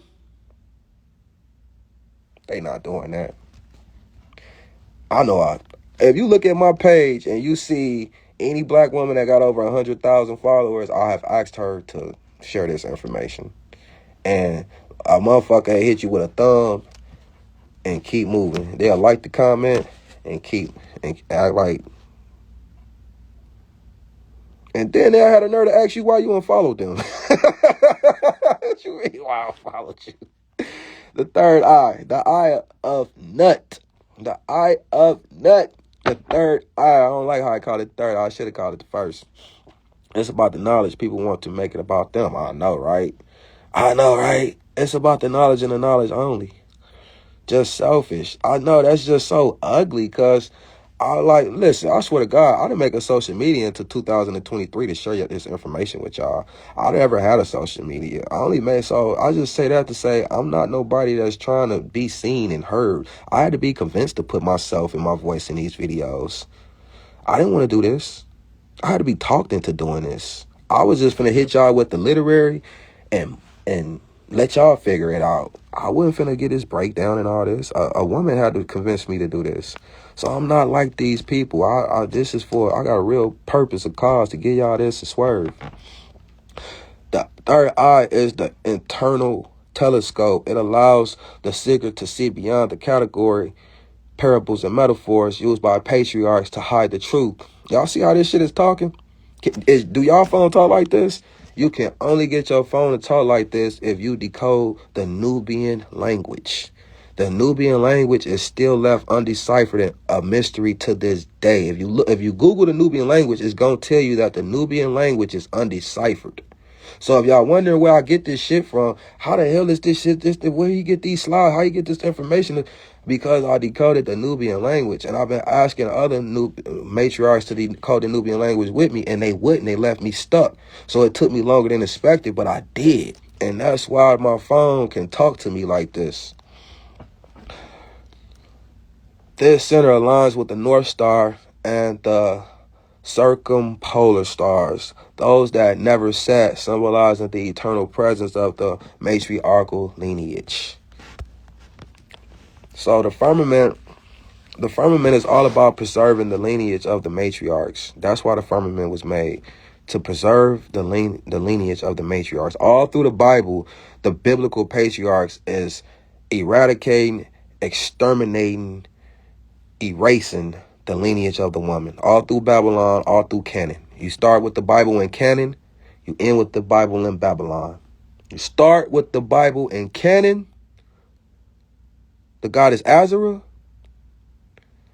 all the way to the book of Revelations, to the goddess, the goddess of Babylon, the great woman of Babylon. So we looking at a book from start to finish, from Genesis to talking about Eve to Revelations to talking about the woman and the dragon. We listening and looking at a book that is exterminating and eradicating the lineage of women. That's what this book is all about. That's what these parables and these metaphors it's all about the biological makeup, the lineage of the woman. And the lineage of the woman is beyond the stars because of all these extreme gender wars that has taken place here in the lower realm of the earth. 7, the crown, the portal of the Queen of Heaven. Oh, the crown is the biological doorway where the seeker's frequency meets the celestial skin. And Taseti, spirituality. Now, I love when they say in Taseti spirituality. I love when they give you these references. You know what I'm saying? It ain't telling you according to the Greeks, according to the Romans. No, it's telling you according to your Nubian grandmothers. Taseti was your Nubian grandmothers. Moreau was your Nubian grandmothers. They didn't have one chief, one male chief. They didn't have one male ruler. So all you people that's making up chiefs in your organizations, where y'all getting that from? In Taseti spirituality, this center is the point of the total integration where the DNA fully unfolds and the woman from heaven is realized within the self. It is the final destination on the map where the biological and the celestial become one. Like I opened up and told y'all, that's what the parables and the final story in the Bible is all about. It's all about revealing that the heavens and the earth is one. They never been separated. The firmament and earth is one. The firmament ain't no distant, far out place. The firmament ain't way past Pluto, Neptune. The firmament right there. You could look up in the sky and see the firmament. But our eyes got a veil over them. We in this lower realm, our perception of reality, our eyes got a veil. We don't know how to view reality for real. We don't know how to go 100,000 feet up. You go 100,000 feet up, that sky change. So they really been concealing us from the truth for a long time. This is why they keep us distracted with work. They don't want us to find that firmament. But found it. Okay, that's 6 and 7.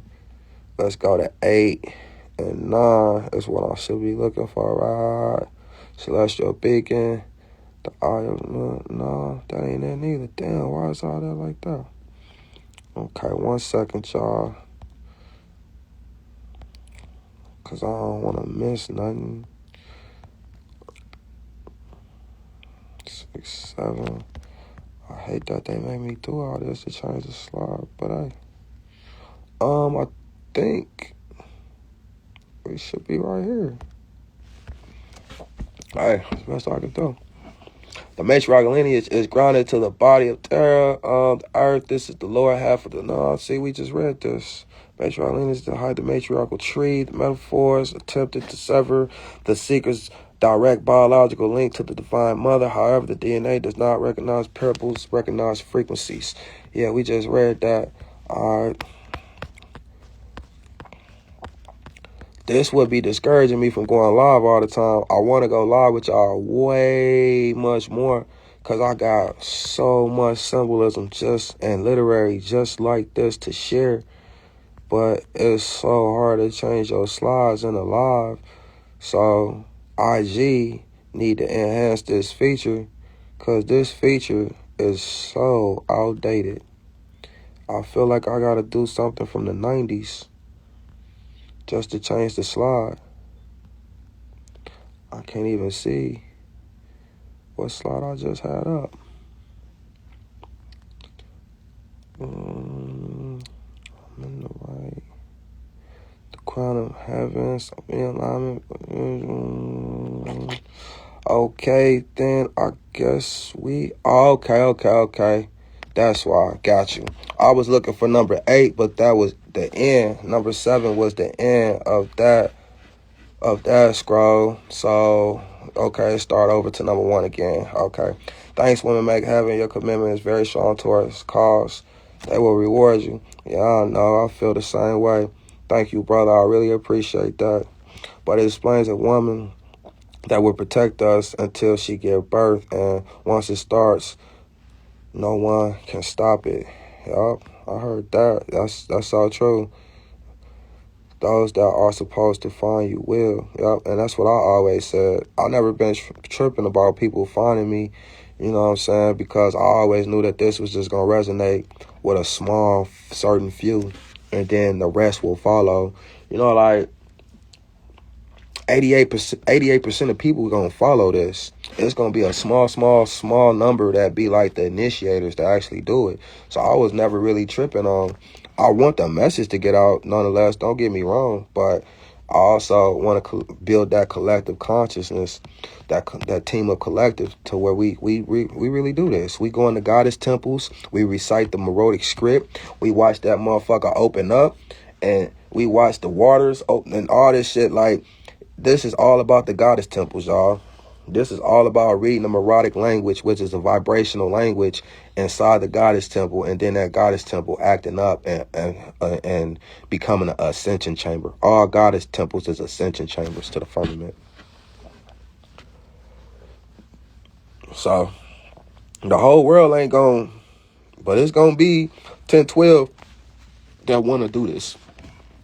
Aligning with Sirius is a biological act of remembering your lineage. I should walk away from the goddamn phone. Do I gotta read anything else after reading that right there? The temples are the actual woman too, yup. The temples are the actual woman, yup, on God. Yup, you're right. No.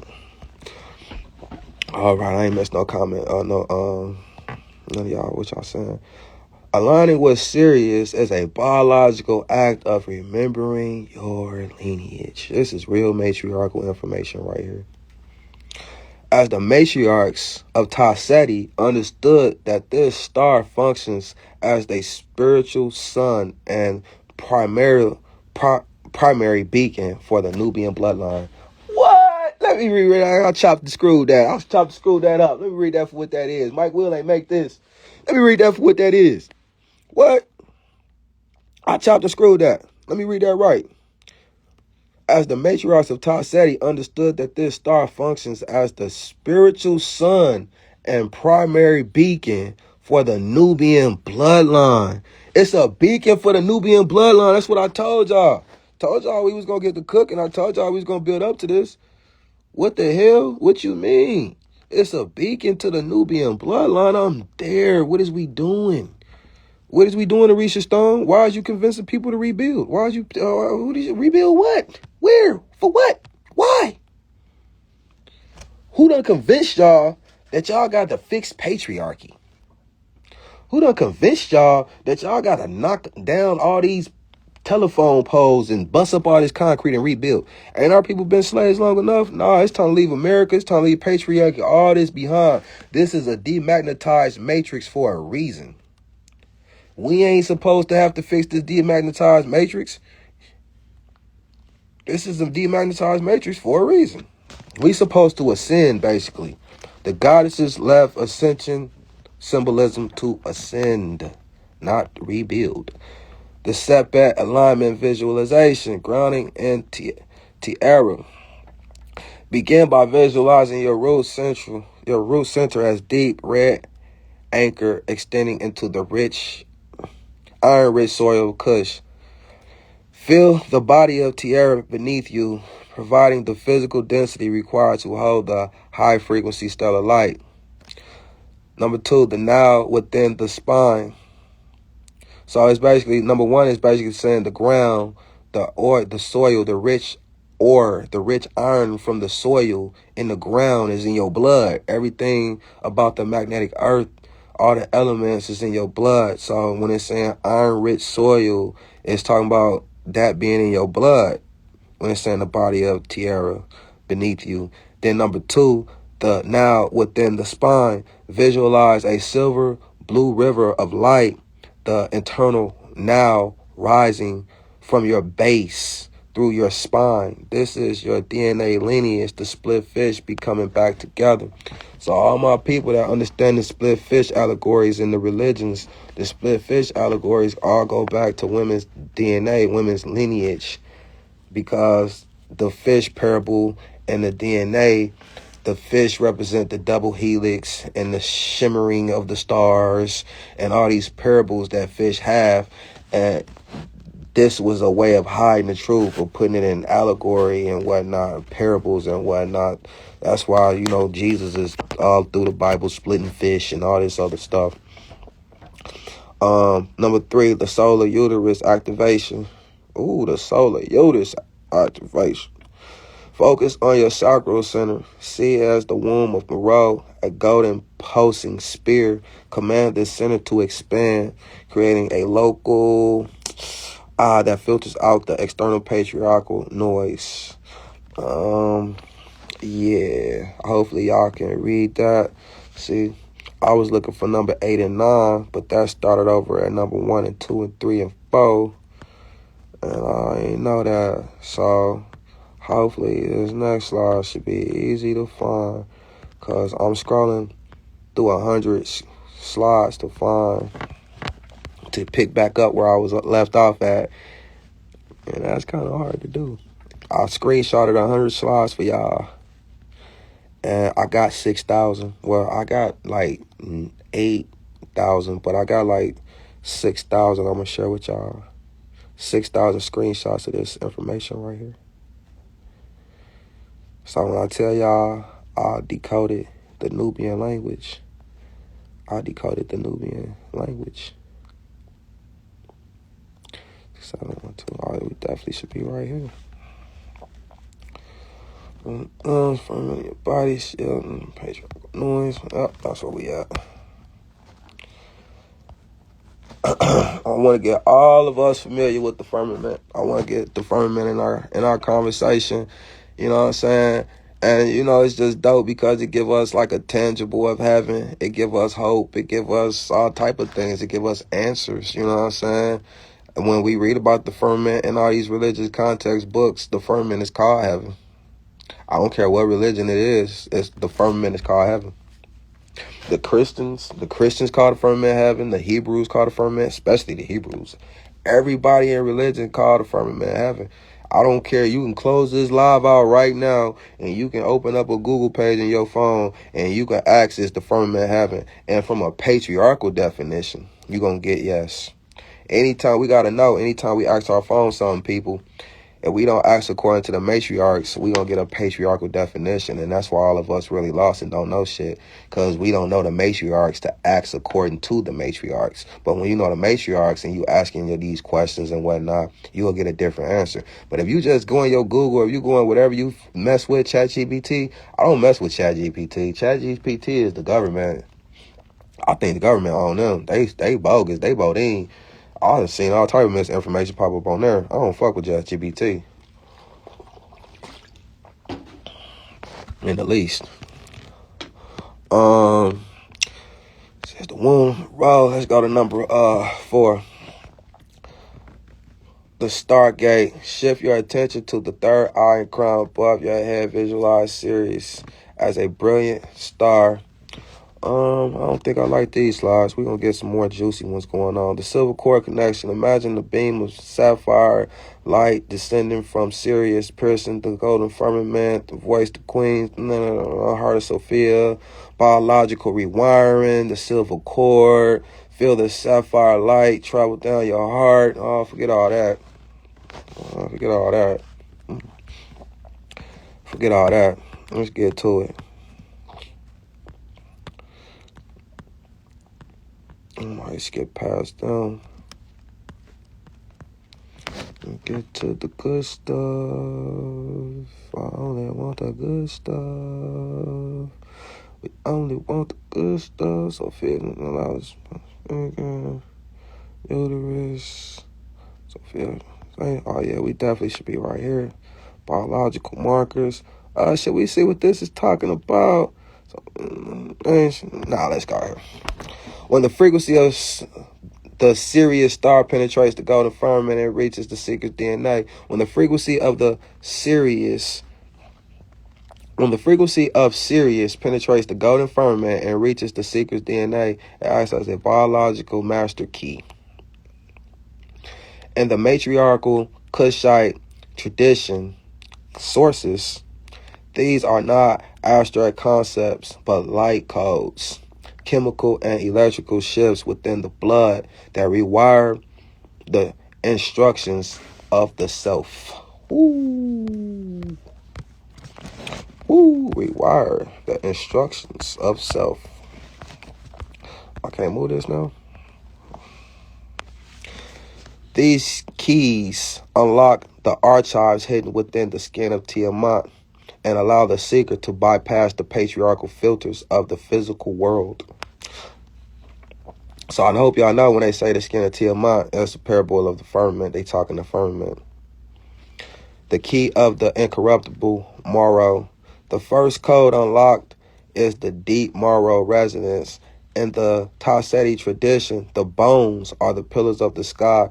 This key activates the production of high vibrational red blood cells that are resistant to the fragmentation and exhaustion found in the patriarchal timeline. It restores the original durability of the physical body to hold more of the Queen of Heaven light without decay, I believe. Hopefully y'all can read that. I know when I post this, y'all will be able to read that at the bottom. All right, changing the slide.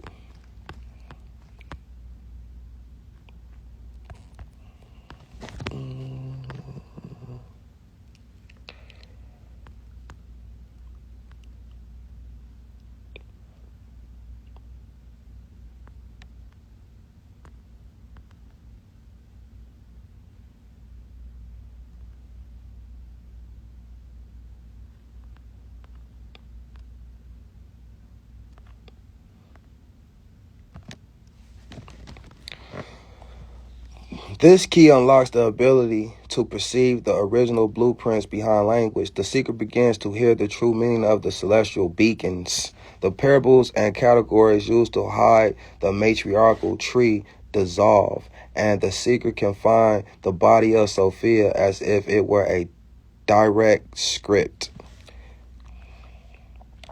This is the activation of the biological Google Translate for the universe. Oh man, oh shit. This is the activation of the biological Google Translate for the universe, where every star post is understood as a specific ancestral instruction. 4. The key of the mitochondrial chronometer. While patriarchal time is linear and rigid, matriarchal time is spherical and biological. This key activates the mitochondrial clock, allowing the seeker to access the memories of their maternal ancestors as if they were happening in the present.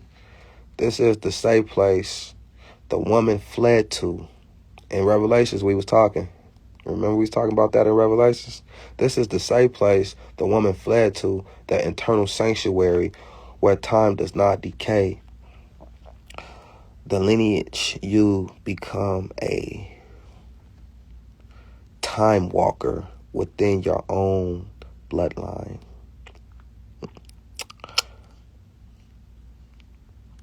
I love that. I can't read it, but I can somewhat read it. Y'all can't read that down there? The internal sanctuary where time does not decay. The lineage, you become a time walker within your own bloodline. Oh, that's so dope. We time walkers, we skywalkers. Man, stop playing with me, man. What is we doing down here, man? We got this infinite sky. I always knew that sky was infinite for a reason. We supposed to occupy the sky. We wasting life. We not really experiencing life, man. Oh, it was easy to find this. Hell yeah, we getting somewhere. The key of the radiant aura, the skin of nut. The final key is the externalization of the firmament. The secret skin begins to function like the skin of Tiamat. Your aura becomes a literal shield that filters the parasitic energies while attracting those of the same matriarchal frequencies. And that's why we in this live together right now. You'll become a walking beacon, a woman appearing from heaven whose very presence creates a sanctuary for other of the lineage to find their way home. So while it's saying a woman appearing from heaven whose very presence creates a sanctuary for others of the lineage to find their way home, in the book of Revelations, gender war is happening. And during the gender war, a patriarch is talking to another patriarch, and the patriarch say to the patriarch, what is that in the sky? And the patriarch, this is in Revelations. And so if you want to know what I'm talking about, just Google a woman appeared from heaven. A woman appeared from heaven. And that's what these parables is talking about. So the patriarch tell the other patriarch, oh, that's a great woman, but don't worry about her. And then the other patriarch say, oh, man, she looks mysterious. She looks awesome. I'm in awe. I'm galvanized. Like they said, that's why they saying she was a great woman. She appeared from heaven. But this great woman that appeared from heaven, she was just fleeing from the dragon. You got to remember, she was just fleeing from the dragon. The book of Revelation start off with her fleeing from the dragon. And don't nobody know where she goes. She just disappeared for 1,260 days. The patriarch is looking for this woman. Where did the woman go? We trying to kill her ass. Where did the woman go? And then while they looking for her, they look up and they see a great woman appear from heaven. That's what the Bible say in Revelations. A great woman appeared from heaven. And that's what it means, a woman appearing from heaven. Those whose presence creates a sanctuary for others of the lineage to find their way home. So these is breadcrumbs for us to follow our way home.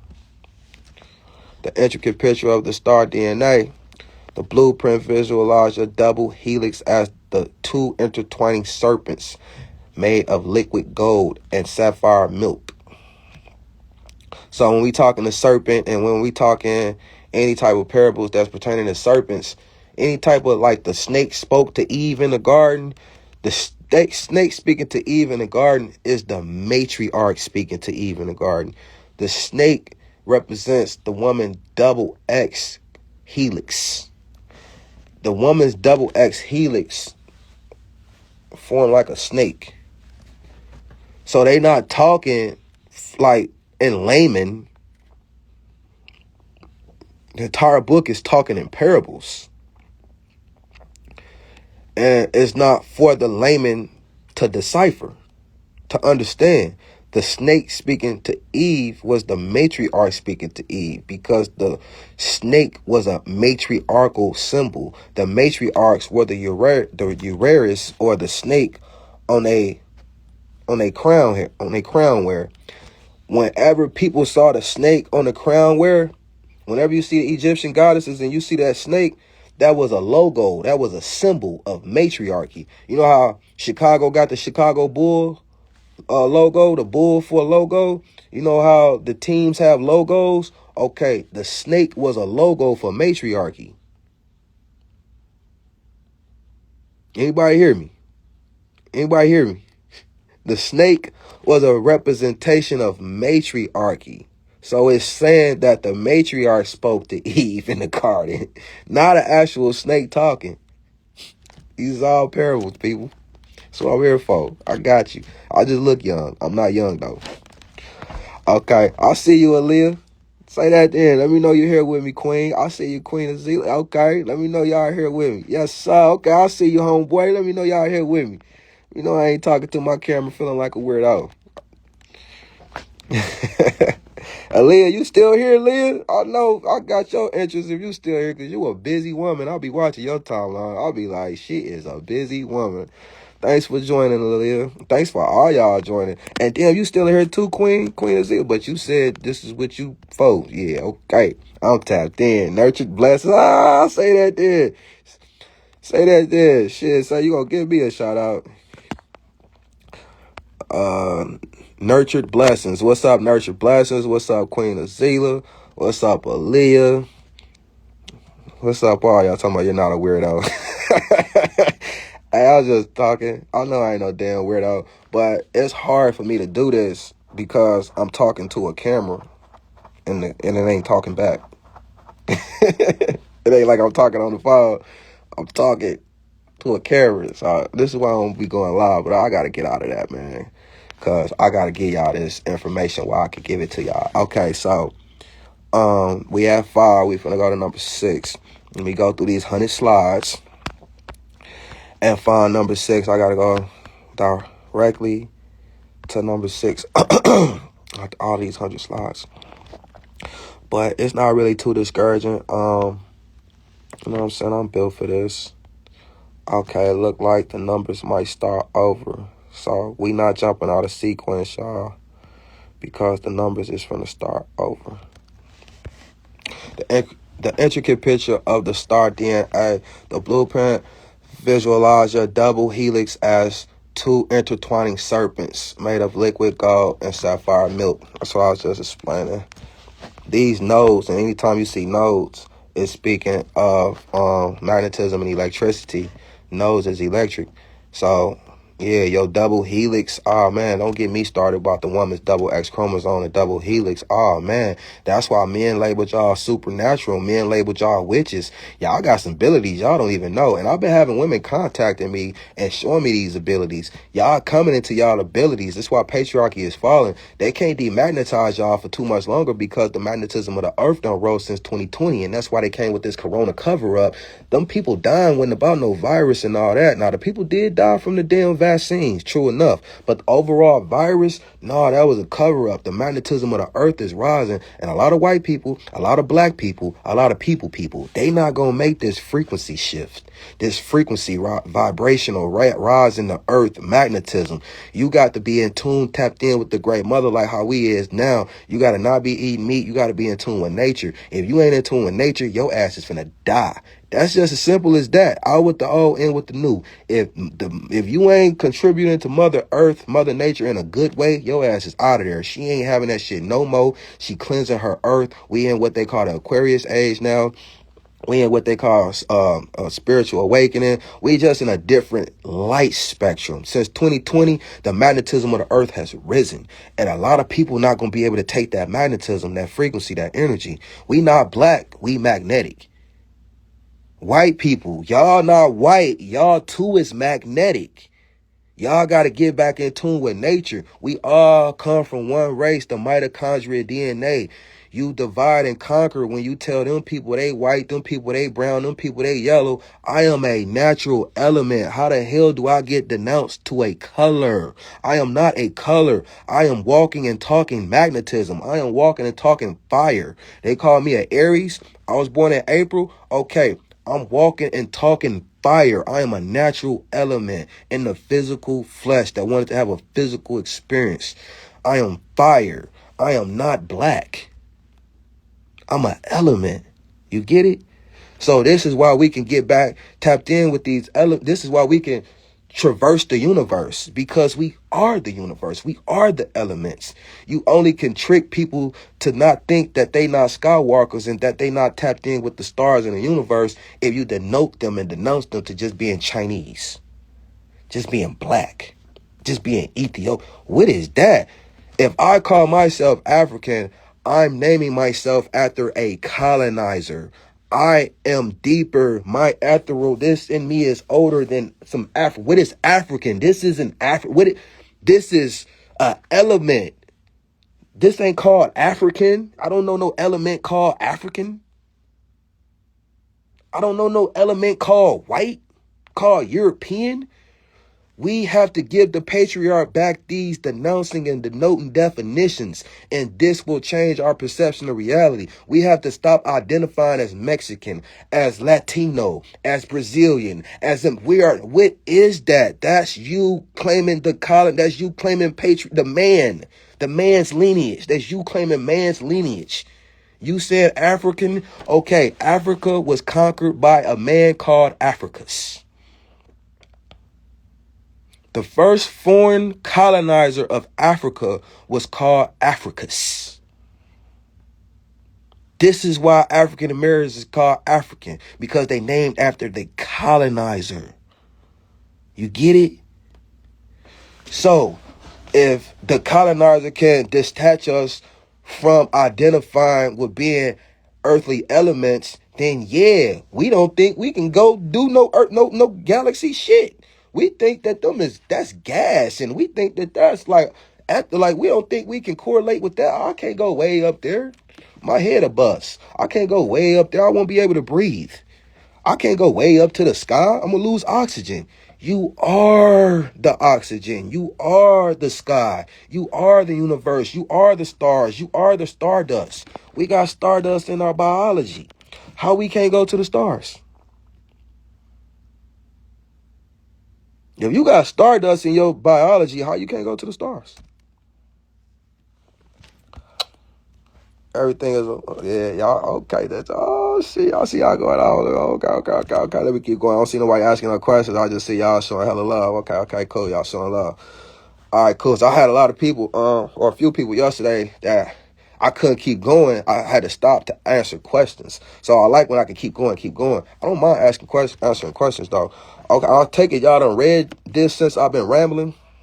So I'll take it y'all done read all that, but I'm going to read it anyway in case y'all was downloading what I was saying. Okay, the nodes, each connection point in the DNA is a miniature star. Y'all hear that? Each connection point in the DNA is a miniature star. You know how many stars you got in your body? All your cells is stars. You a star. So we are tricked in our reality when we grow up. What you want to be when you grow up? You want to be a star. You want to be a star, right? All right, well, I'm showing you how to be a star. This is the ultimate being a star. You see how they tricked us? You see how they call the celebrity stars? Everybody want to be a star. If I could trick you to be this kind of patriarchal star, then I detach you from your lineage, from your home. So everybody that's like caught up in trying to be something in life with dreams and goals.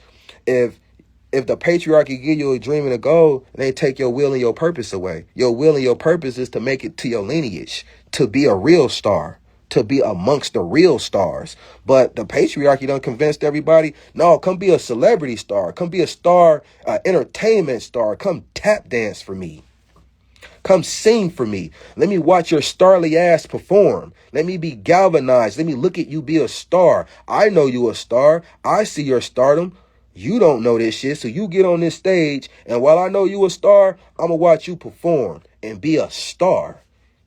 Yeah, your voice can do all these illustrious, beautiful things because you a star. Yeah, you can moonwalk because your ass is a star. We are walking and talking stars already. We star beings.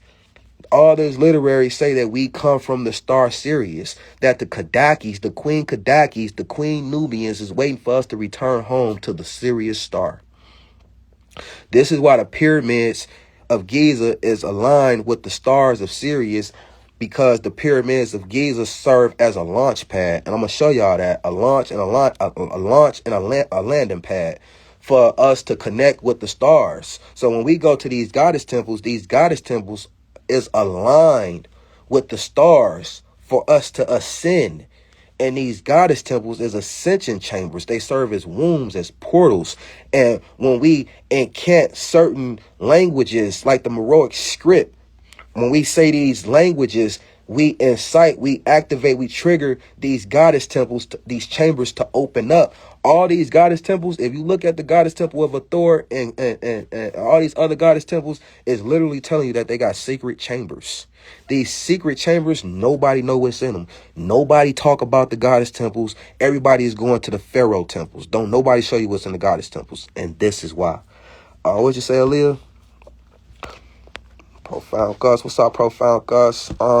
Syrian language. Yeah, Syrian language. I like that. The Syrian star, Syrian language. No. So now I gotta look into Syrian language, because Syrian language could be connected to the Syrian star. So now I gotta look into Syrian language, because I never heard of Syrian language. So now I gotta look into that. So how Hathor reference going back home to Asgard. Yeah. So, Asgard is really truth to that.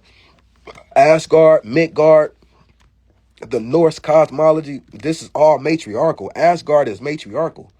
Asgard, I'm finna show y'all some profound stuff. We ain't even got this talking yet, for real.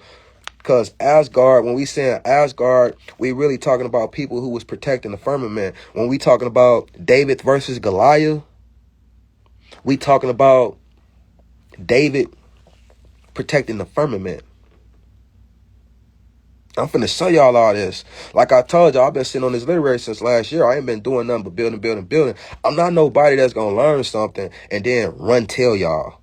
So I had to learn this. I had to manifest this. I had to put it all together, make it make sense. Even though it already made sense to me, I still had T's to cross, I's to dot. So I didn't just learn this last week, a month ago, 2 months ago, and then come try to tell y'all real fast. Oh, look what I found out. Nah, I've been sitting on this. I've been sitting on this since last year. Like a real teacher, like a real educator. And when I give it to you, I can give it to you. I didn't just come run tell that. You got a lot of people that's doing that. Everybody want to be an educator. Everybody want to tell you something. Everybody is just running and telling some half-ass information that they didn't whole-ass study. No, if you genuine, if you diligent, if you devout, you got to take these studies and you got to do what you're supposed to do with them. Internalize them first. You don't just come learn something. You don't learn something and then just come run to the internet and teach it. That's why I'm able to be eloquent like this. That's why I'm able to be fluent like this. That's why I'm able to talk to y'all like this. Wow, David versus Goliath, that makes so much sense. Yes, I can't wait to get into that to show y'all. All these stories in the Bible where you see a versus or a battle story is patriarchy versus matriarchy. So anything that you can name, anything that you could think of, David versus Goliath, anything that you could think of, I said that backwards. Goliath represented the matriarchy. That's why Goliath was given an ugly name, an ugly term, an ugly definition, and David represented the patriarchy. So him slinging a rock and all that is so much profound symbolism to that. And we're going to get into that. I got you. Don't even trip. That's what I do for my kids. I research. I overstand first. Yes. And that's the problem with the conscious community and people that's trying to teach. Everybody trying to be an educator and a teacher, but they just learned it last week. They just came. They don't even know what they talking about for real. They trying to learn something and keep coming back and learn something and keep coming back, but you're not really fully learning it. If you just learned it and you just ran and told me that fast, you gotta process that shit first, man. You gotta internalize that shit first. I've been having these slides. I've been having this information since December 11th, literally. If I show y'all the dates on these slides will say December 11th, 2025. Because I had to study it first, even though I knew it, even though I'm a matriarchal scholar. I've been a matriarchal scholar for 10 years. I've been decoding this matriarchal symbolism. Ain't nobody been decoding for 10 years. My whole entire page is full of undecoded matriarchal symbolism. That's what I built my whole page off of.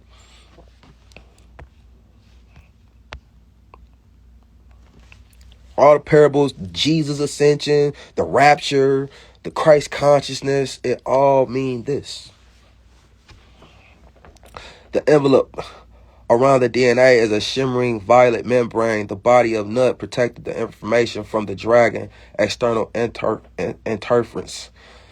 The pulse, the DNA does not sit still. It pulses in rhythm with Sirius, sending waves of matriarchal light throughout your entire nervous system. Woo! This is all about the star Sirius being matriarchal refuge, y'all. So anybody that would be like, oh man, that sound crazy, shit, make sure you say to them, it sound crazy to believe patriarchal definitions. Who you gonna believe? The matriarchs or the patriarchs? The patriarchs said if you want to find your way home, follow the stars, follow the magnetism beyond the stars, follow this star Sirius. The patriarchs told you that the star is just a gas or the this or that, and it's an unformed void. But the matriarch said, nah, homie, this heaven. The matriarch said, no, this is matriarchal refuge. This is the way out of patriarchy. If y'all want to find y'all way out of patriarchy, follow this star. That's why it's going to always shine. The Sirius star, can somebody tell me if that star ever shut off? That star is always bright for a reason. It's always a beacon for a reason. And that's what you just read. You just read that the Sirius star is a matriarchal beacon for you to follow your way home.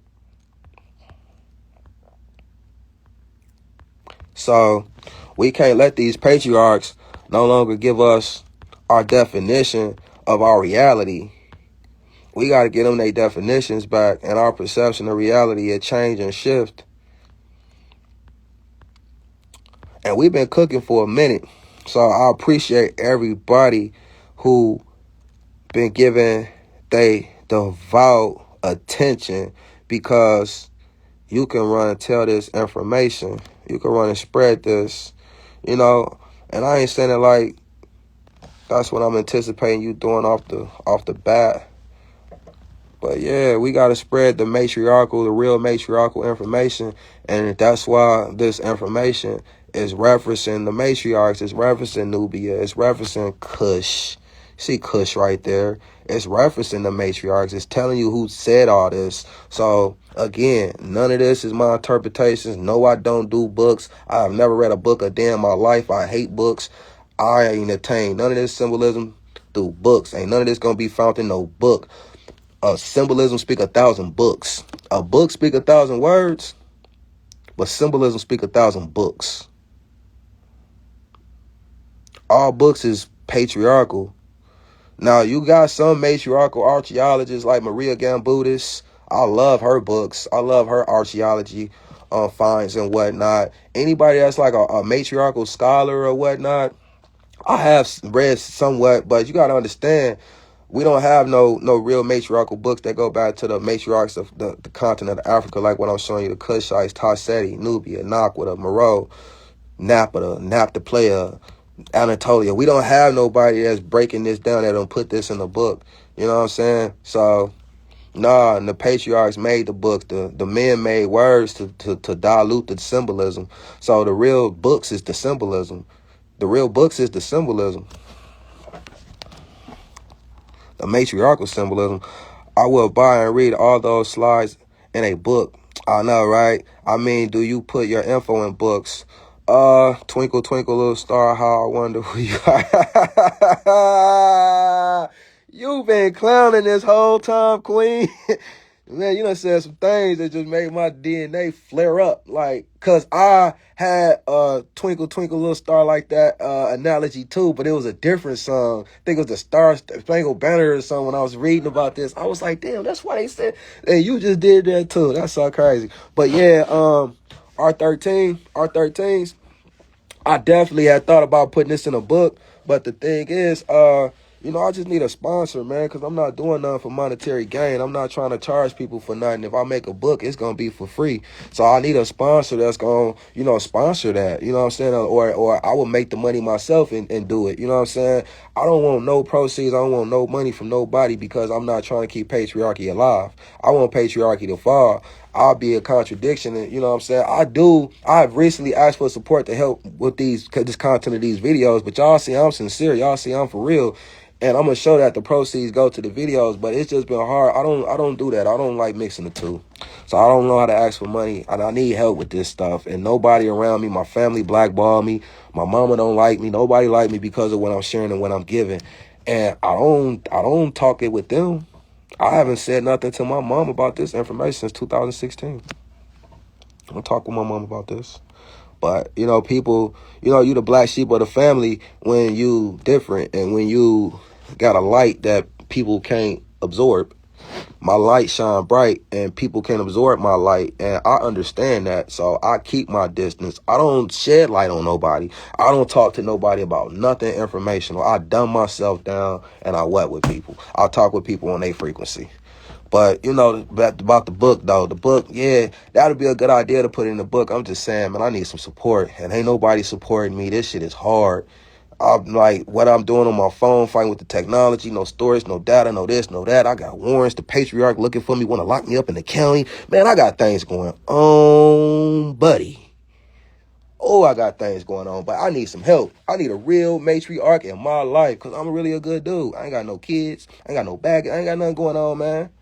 I'm really a good dude, man, and everybody around me just want to see me crumble and fall.